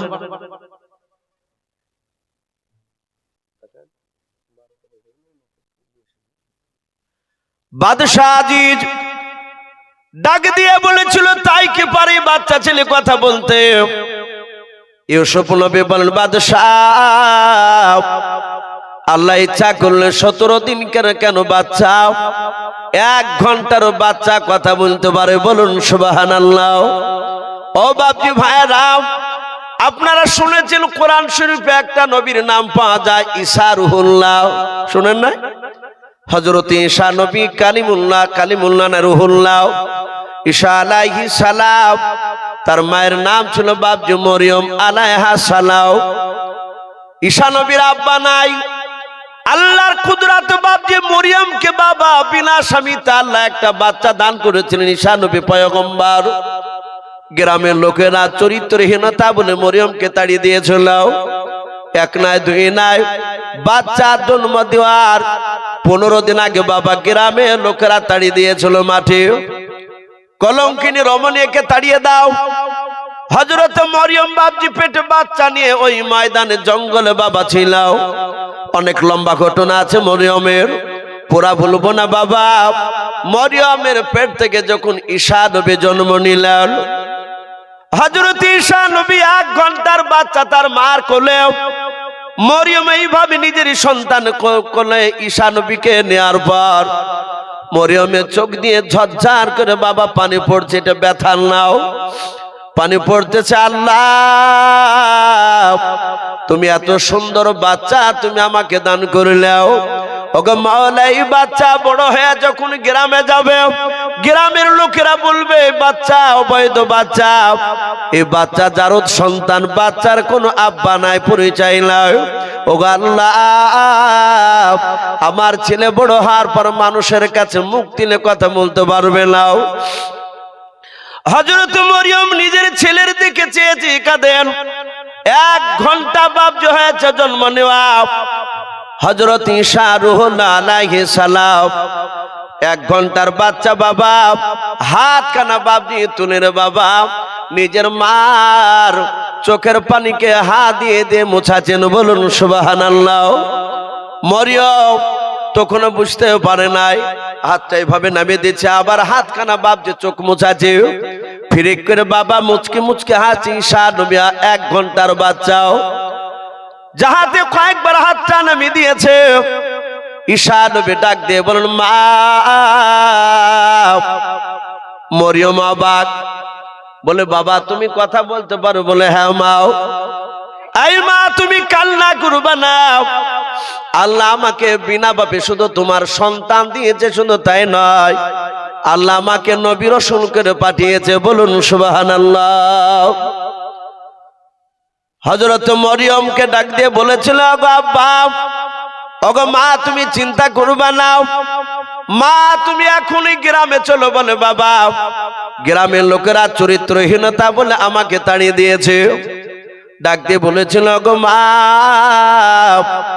তুমি আজকে চলো, শুনে নাও 3 দিন ধরে তুমি তোমার জবানটা বন্ধ করে রাখবাও। গ্রামের লোকেরা যতই প্রশ্ন করুক না কেন তুমি উত্তর দেবা নাও। আমার দিকে ইশারা করে বলবা, আমি তোমার কোল থেকে সব ঈমানদের প্রশ্নের উত্তর দেব। বলুন সুবহানাল্লাহ। ও বাপজি ভাইরা, হযরত ইউসুফ নবী আলাইহিস সালাম বলেন, বাদশাহ আল্লাহ ইচ্ছা করলে 1 ঘন্টার বাচ্চা কথা বলাতে পারে, আপনি একবার জিজ্ঞাসা করে শুধু দেখুন। বাদশাহ আজিজ বলল, গো বাবা বলে আমি কেমন করে বিচার করবে, বিচার করার রাস্তা দেখে দাও। সঙ্গে সঙ্গে ওই মেয়েটা বলে, আমার স্তনে মুখ লাগিয়েছিল, যখনই বাদশাহ হুকুম করেছে আর বাচ্চা ছেলেটা স্তন থেকে মুখটা টেনে নিয়ে যাও। ডাক দিয়ে বলেছিল, গো বাদশাহ আপনি বিচার করার রাস্তা পান নাই? বলে না। শুনে না, আপনার বেবে জুলাইখার নাই, আপনার গোলামের জামাটা আপনি পরীক্ষা করে দেখুন। ও বাদশাহ নামদার, আপনার গোলামের বাদশার গোলামের যদি জামাটা পশুপরণে যে জামা আছে ওই জামাটা যদি সামনে দিকটা যদি ছেঁড়া থাকে তাহলে জানবেন আপনার বিবি নির্দোষিতাও, আরে গোলাম দোষিত। ও বাদশাহ যদি আপনার গোলামের পেছন দিকের যদি জামাটা ছেঁড়া থাকে তাহলে জানবেন আপনার গোলাম নির্দোষ আর আপনার বিবি জুলাইখা দোষিতা। ইউসুফ নবীর জামাটা দেখছে পেছন দিকটা এতখানি ছেঁড়া, জামার ছিট কিছু কাপড় বাবজি জুলাইখার হাতেই ঝুলছে। ওই যে ডান হাত ধরে টানছিল, হাত দিয়ে জামাটাকে ধরে জুলাইখাকে বলে, জুলাইখা তাহলে দোষ তো তোমারই। জুলাইখার হ্যাঁ কিনা কিছু বলল না, মাথাটা নিচু করে বলল, আমার ভুল হয়ে গেছে, আমাকে মাফ করো। বাবজি আমার সোনা লালেরা, যাহাতে বাবজি কথাটা বললেন বাদশাহ আজিজ জুলাইখাকে বাবজি মাফ করে দিলেন। মাফ করার পেছনে একটা কারণ, যে গোটা পৃথিবীর মধ্যে তুমি সুন্দরী নারী জুলাইখা, তোমাকে এবারকার মতো মাফ করে দিলাম, আগামীতে যেন আর এরকম ভুল যেন না হয়, বলে আর হবে না। ইউসুফ নবীর কাছে হাত জোড় করে বাদশাহ বলল, আমি অনেক কথা বলে ফেলেছি বাবা, আমাকে মাফ করে দাও। ইউসুফ নবী মাফ করে দিলেন, হাতখানা ধরে আবার বাড়িতে নিয়ে আসলে। জুলাইখা চিন্তা করলো এই গোলাম তো থাকবে না, পালিয়ে যাবে, যেহেতু আমি আর দোষ ইচ্ছাকৃত চাপিয়েছি, আর এই গোলাম যদি আমার বাড়ি থেকে পালিয়ে যায় ও কোথায় যে যাবে আমি আর খুঁজে তাকে পাবো না। বাদশার কাছে স্বীকার করেছে আমি আর ভুল করব না, কিন্তু আমি মনকে মানাতে পারি নাই, আমি যে ওকে ছাড়া থাকতে পারবো না। জুলাইখা গোপনে ভালোবাসা কমায়নি, অপরে বাবজি ধরা দিচ্ছে না। মেয়ারা বাবজি সত্যি খুব খাতারনাক। মেয়ারা ইচ্ছা করলে বাবজি তার স্বামীর সংসারকে কাচের মতো বাবজি কয়েক ঘন্টার মধ্যে ভেঙে ছারখার করে দিবে, যদি তাকে শেষ করবো মনে করে।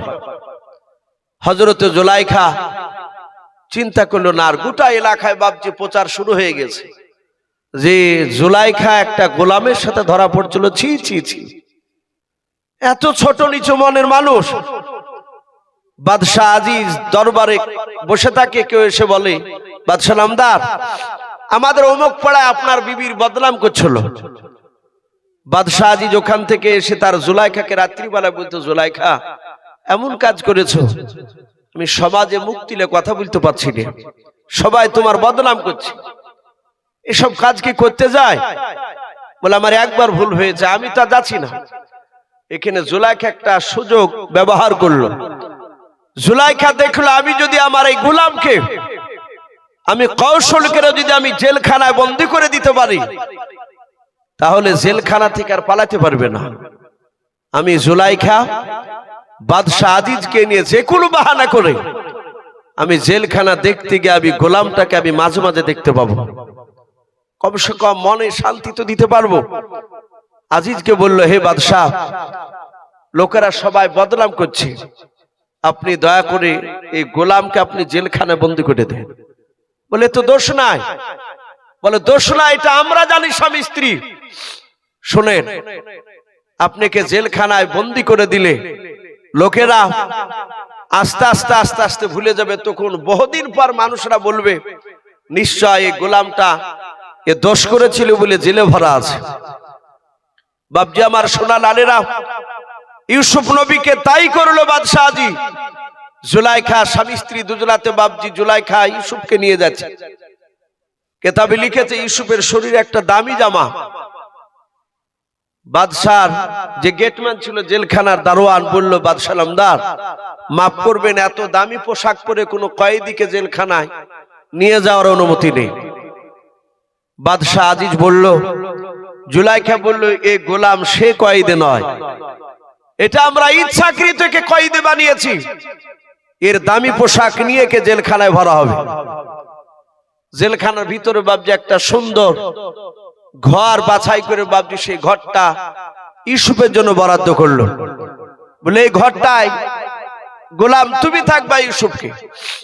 বাবজি ইউসুফ নবী আলাইহিস সালাম ওখানে থাকছেন। জুলাইখা আজিজকে বলল, এ বাচ্চা গোলাম আমার বাড়িতে কোনোদিন থাল ধুয়ে খায়নি, এ থাল ধুয়ে কে খাওয়ানো যাবে না।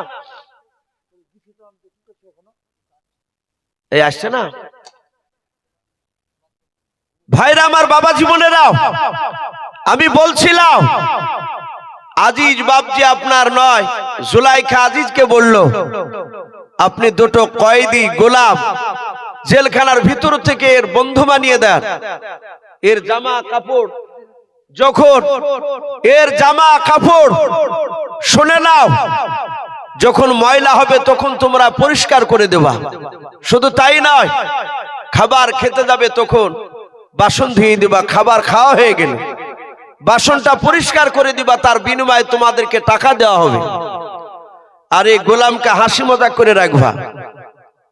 বলে অসুবিধা না রানীমা, চিন্তা করবেন না। ইউসুফ নবী আলাইহিস সালাম থাকতে লাগলেন জেলখানার মাটিতে। যে দুজনকে বাবা বাছাই করে ইউসুফ নবীর বন্ধু বানিয়ে দেয়া হলো, একজনের নাম সাকিব, দ্বিতীয় জনের নাম বাবজি মাইশারাও। এরা দিন দশেক বাবজি ইউসুফ নবী চারজন কথাবার্তা শোনার পর এরা দুজনাই ডাক দিয়ে বলেছিল, ওগো গোলাম, ওগো কয়েদি ভাই, গোটা জেলখানার ভেতরে আমি দেখলাম। বলে কে দেখলাও? এই জেলখানায় কয়েক হাজার আসামি আছে। বলে হ্যাঁ। ও বাদশাহ নামদার, আমি 15 দিন ধরে আমরা দুই ভাই তোমার সাথে ওঠা বসা করতেছি। ওগো আমার গোলাম ভাই, আমার মনে হয় তুমি কোনো দোষ করতে পারো না, এত ভালো মানুষ তুমি কেন জেলখানায় এসেছো? ওরে ভাই তোমার কি দোষ বলো? ইউসুফ নবী কাঁদতে শুরু করে দিলেন। বলেন ভাই খবরদার আগামীতে এইরকম কথা আর তোমরা বলবা নাও। ইউসুফ নবী মনে মনে জানছেন এরা সঠিক ধরতে পেরেছে, আমি তো অন্যায় করি নাই, অন্যায় করে জুলাইখা রেখে দিয়েছে, এটা বাবজি ধরা দিল না। জেলখানার আসামিরা বাবজি কেউ জানে না যে বাবজি ইউসুফের নাম ইউসুফ, বাবজি কেউ জানে না। সবাই মিলে বাবজি তারা গোলাম বলে ডাকতে লাগলো। ও বাবজি ভাইয়েরাও, প্রায় মাসখানেক থাকার পর হঠাৎ করে ইউসুফ নবী বলেন, আমি দেখলাম ওই সাকে বাবা আর মাইশারা এরা দুজনা ইউসুফের ইউসুফের বাপজি যারা বন্ধু ছিল, ইউসুফকে বাপজি যারা হাসি মজা করাতো, এই দুজন বাপজি তারা দেখে হঠাৎ করে সকালবেলায় তারা বাপজি মনক্ষুণ্ণ অবস্থায় বসে আছে। ইউসুফ নবীর কাছে গিয়ে বলো, গো বন্ধুরাও, কি ব্যাপার প্রতিদিন হাসি মজা করো, আজ কেন তোমরা দুজনে হাসো নাই, মনটা ভারী করে বসে আছো বলো। এই দুজনাই ডাক দিয়ে বলেছিল, গো ভাই, এই কয়েদি ভাই, গোলাম ভাই, শুনে নাও, আমরা দুজনায় রাত্রি বেলায় দুজনায় দুটো স্বপ্ন দেখেছে। বলে কি স্বপ্ন দেখেছো বলো। মাইশারা নাই সাকি বলেছিল, ভাই আমি স্বপ্ন দেখে নাও, শুনে নাও। ঘরে নাই, আমি মাথায় করে রুটি টুকরা নিয়ে যাচ্ছিলাম, হঠাৎ করে দেখলাম একটা কাক উড়ে এসে আমার মাথায় চুমুল দিয়াও রুটির টুকরাটা মুখে করে নিয়ে চলে গেল। ও ভাই শুনে নাও, আবার দেখলাম কাকটা কিছুক্ষণ পর উড়ে এসে আমার কাঁধে বসলাও, কাঁধে বসে মাথায় ঠুকে ঠুকে তার মগজখানা আমার বের করেছিল। ওরে গোলাম ভাই, গোটা জেলখানা যত কয়েদে আছে আমার মনে হয় তুমি ছাড়া কেউ মানে করতে পারবে না, কারণ তুমি ভালো মানুষ। ইউসুফ নবী বলেছিল, ভাই আমি একজন আল্লাহওয়ালা বুজুর্গর ছেলে, আমার আব্বা স্বপ্নের মানে করতে পারতো, আমার স্বপ্নের মানে করতে পারবো, চিন্তা করো না। আর কি দেখেছো বলাও। সাকি বলেছিল, ভাই ওটাই দেখলাম, তার বাইরে আর স্বপ্ন দেখে নাই। দুজন বাপজি দুই নাম্বার মাইশারা ছিল। ইউসুফ নবী বলেন, ও মাইশারা বন্ধু, তুমি কি স্বপ্ন দেখেছো বলো। দুই নাম্বার মাইশারা বলেছিল, ভাই আমি স্বপ্ন দেখলাম আমি আঙ্গুরের ফল ঝুড়িতে করে নিয়ে আমি যাচ্ছিলাম। বলে কোথায়। বলে ভাই নতুন বাদশা হয়েছে, সেই বাদশাটার নাম হচ্ছে বাদশা রাইয়ান। কি নাম বললাম? বাদশা রাইয়ান। তার আগে যে বাদশাটার নাম কি বলেছিলাম, বাদশা আজিজ। আজিজ আর বাদশা নাই, রিটায়ার্ড হয়ে গিয়েছে, এবার নতুন বাদশা হয়েছে বাদশা রাইয়ান। ইউসুফ নবী বলেন, ও মাইশারা বলো, আঙ্গুরের ফল তুমি ঝুড়িতে করে নিয়ে যাচ্ছিলে, কি করেছিলে বলো। বলে বাদশা ভাই, রায়ান বাদশার দরবারে নিয়ে গিয়াও ফলকে নিংড়া রস বের করে আমি আঙ্গুরের রস বের করে গ্লাসে করে নিয়ে গিয়ে আমি নতুন বাদশার হাতে আমি দিয়েছিলাম। ওগো ভাই এটাই স্বপ্ন দেখলাম, ঘুম ভেঙে গেল, এর মানে কি হবে বলো। ইউসুফ নবী বলেন, আমি তোমাদের দুজনের স্বপ্ন মানে বলে দিব, শুনবা। বলে হ্যাঁ। মাইশারাকে নয়, সাকিকে বলেছিল, ভাই তোমার আগে আমি মাইশারার আমি স্বপ্নের মানে করে। বলে কি বলো।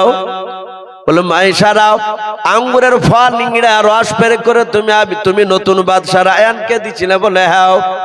তোমার এই স্বপ্নের ব্যাখ্যায় পাওয়া যায়, ও মাইশারা, 1 মাসের মধ্যে জেলখানা থেকে তুমি স্বাধীন হয়ে যাবা, আজাদ হয়ে যাবা, ছাড় পেয়ে যাবা।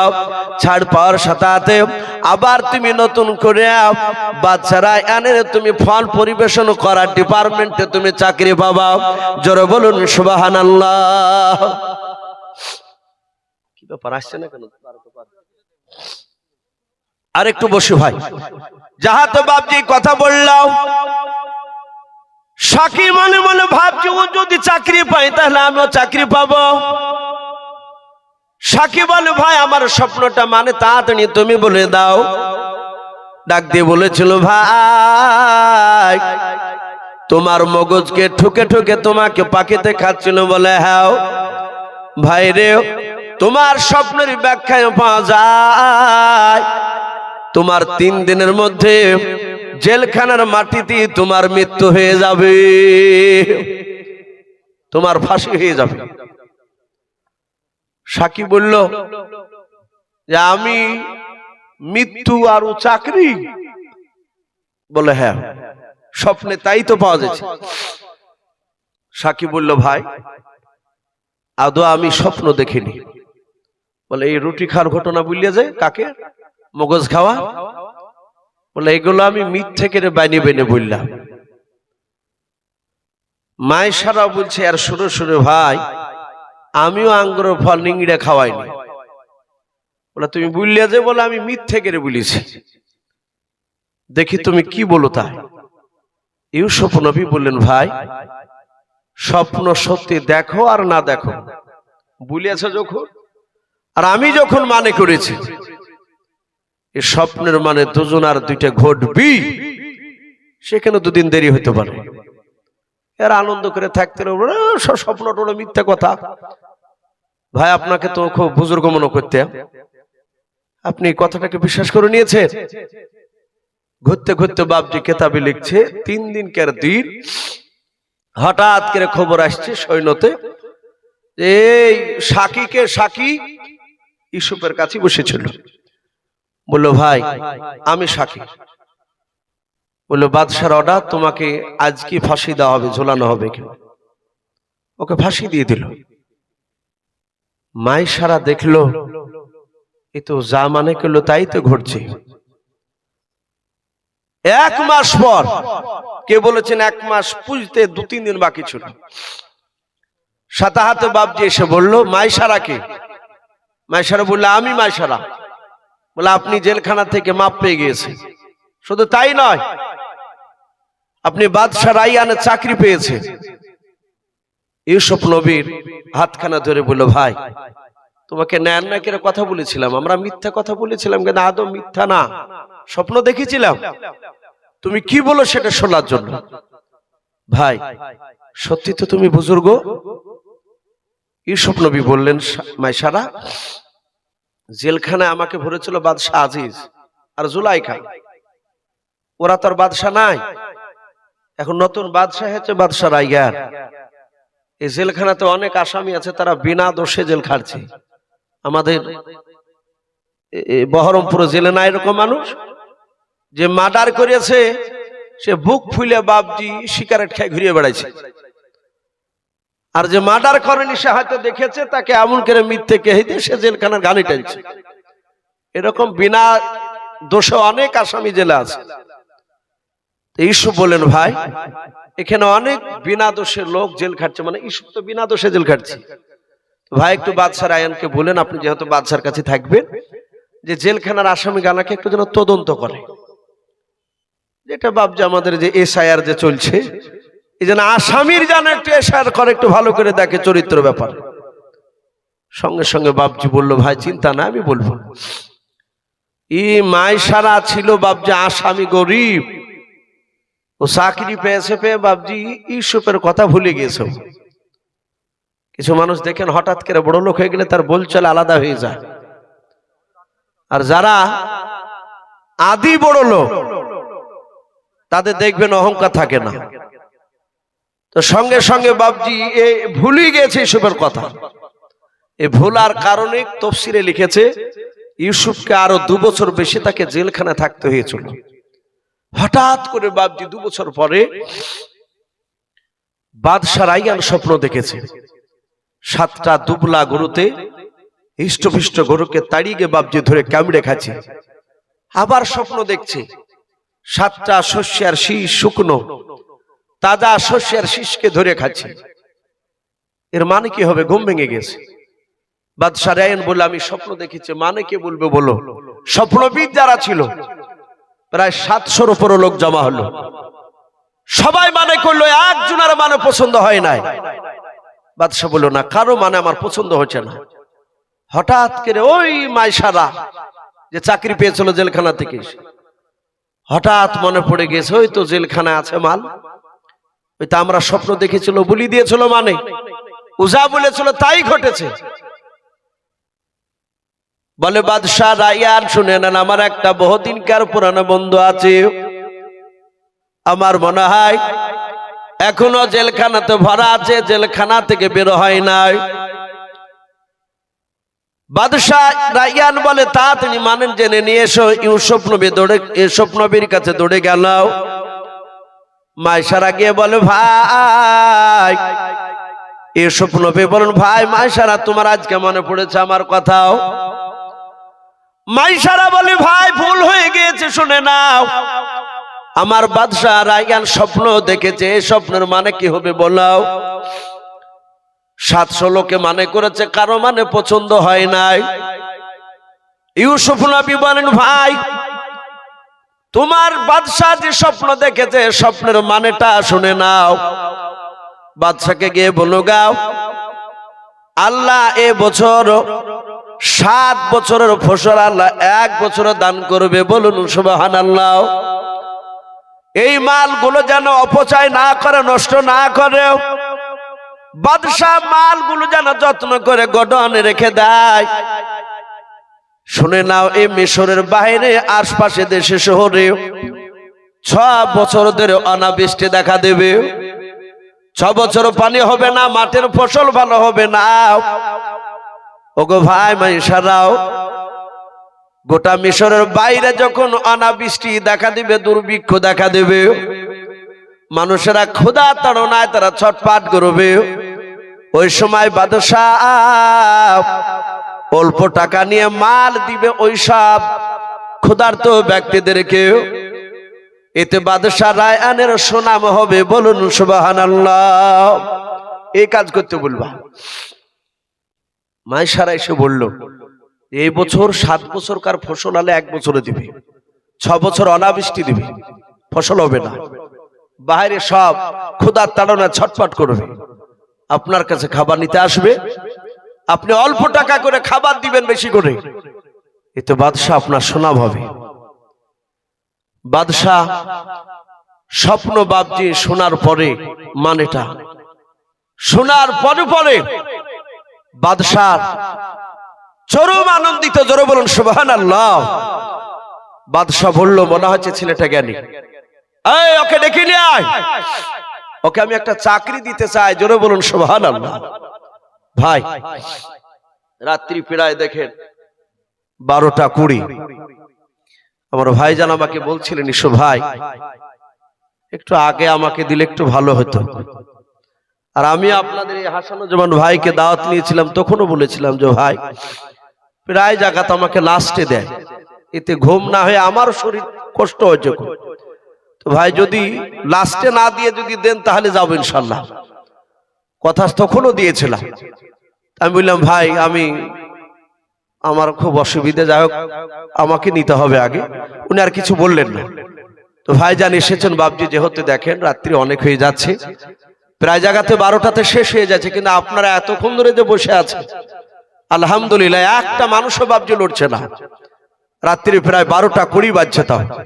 তো যাই হোক আলহামদুলিল্লাহ বাবজি, আপনাদের জন্য দোয়া করি, আপনাদের এই বসে থাকা ঠান্ডা রাত্রিতে আল্লাহ কবুল করে নিয়ে আল্লাহ যেন আমাদের সকলের জীবনের গুনাহ যেন মাফ করে দেয়, জোরে বলুন সুবহানাল্লাহ, বলুন আল্লাহুম্মা আমিন। আল্লাহ যেন ক্ষমা করে দেয়। তো ভাই যাই হোক, লাস্টে বাবজি ইউসুফ নবী আলাইহিস সালাম তিনি খাদ্য ডিপার্টমেন্টে চাকরি নেবেন। লাস্টে ইউসুফের ভাইয়েরা এই খাবার নিতে এসে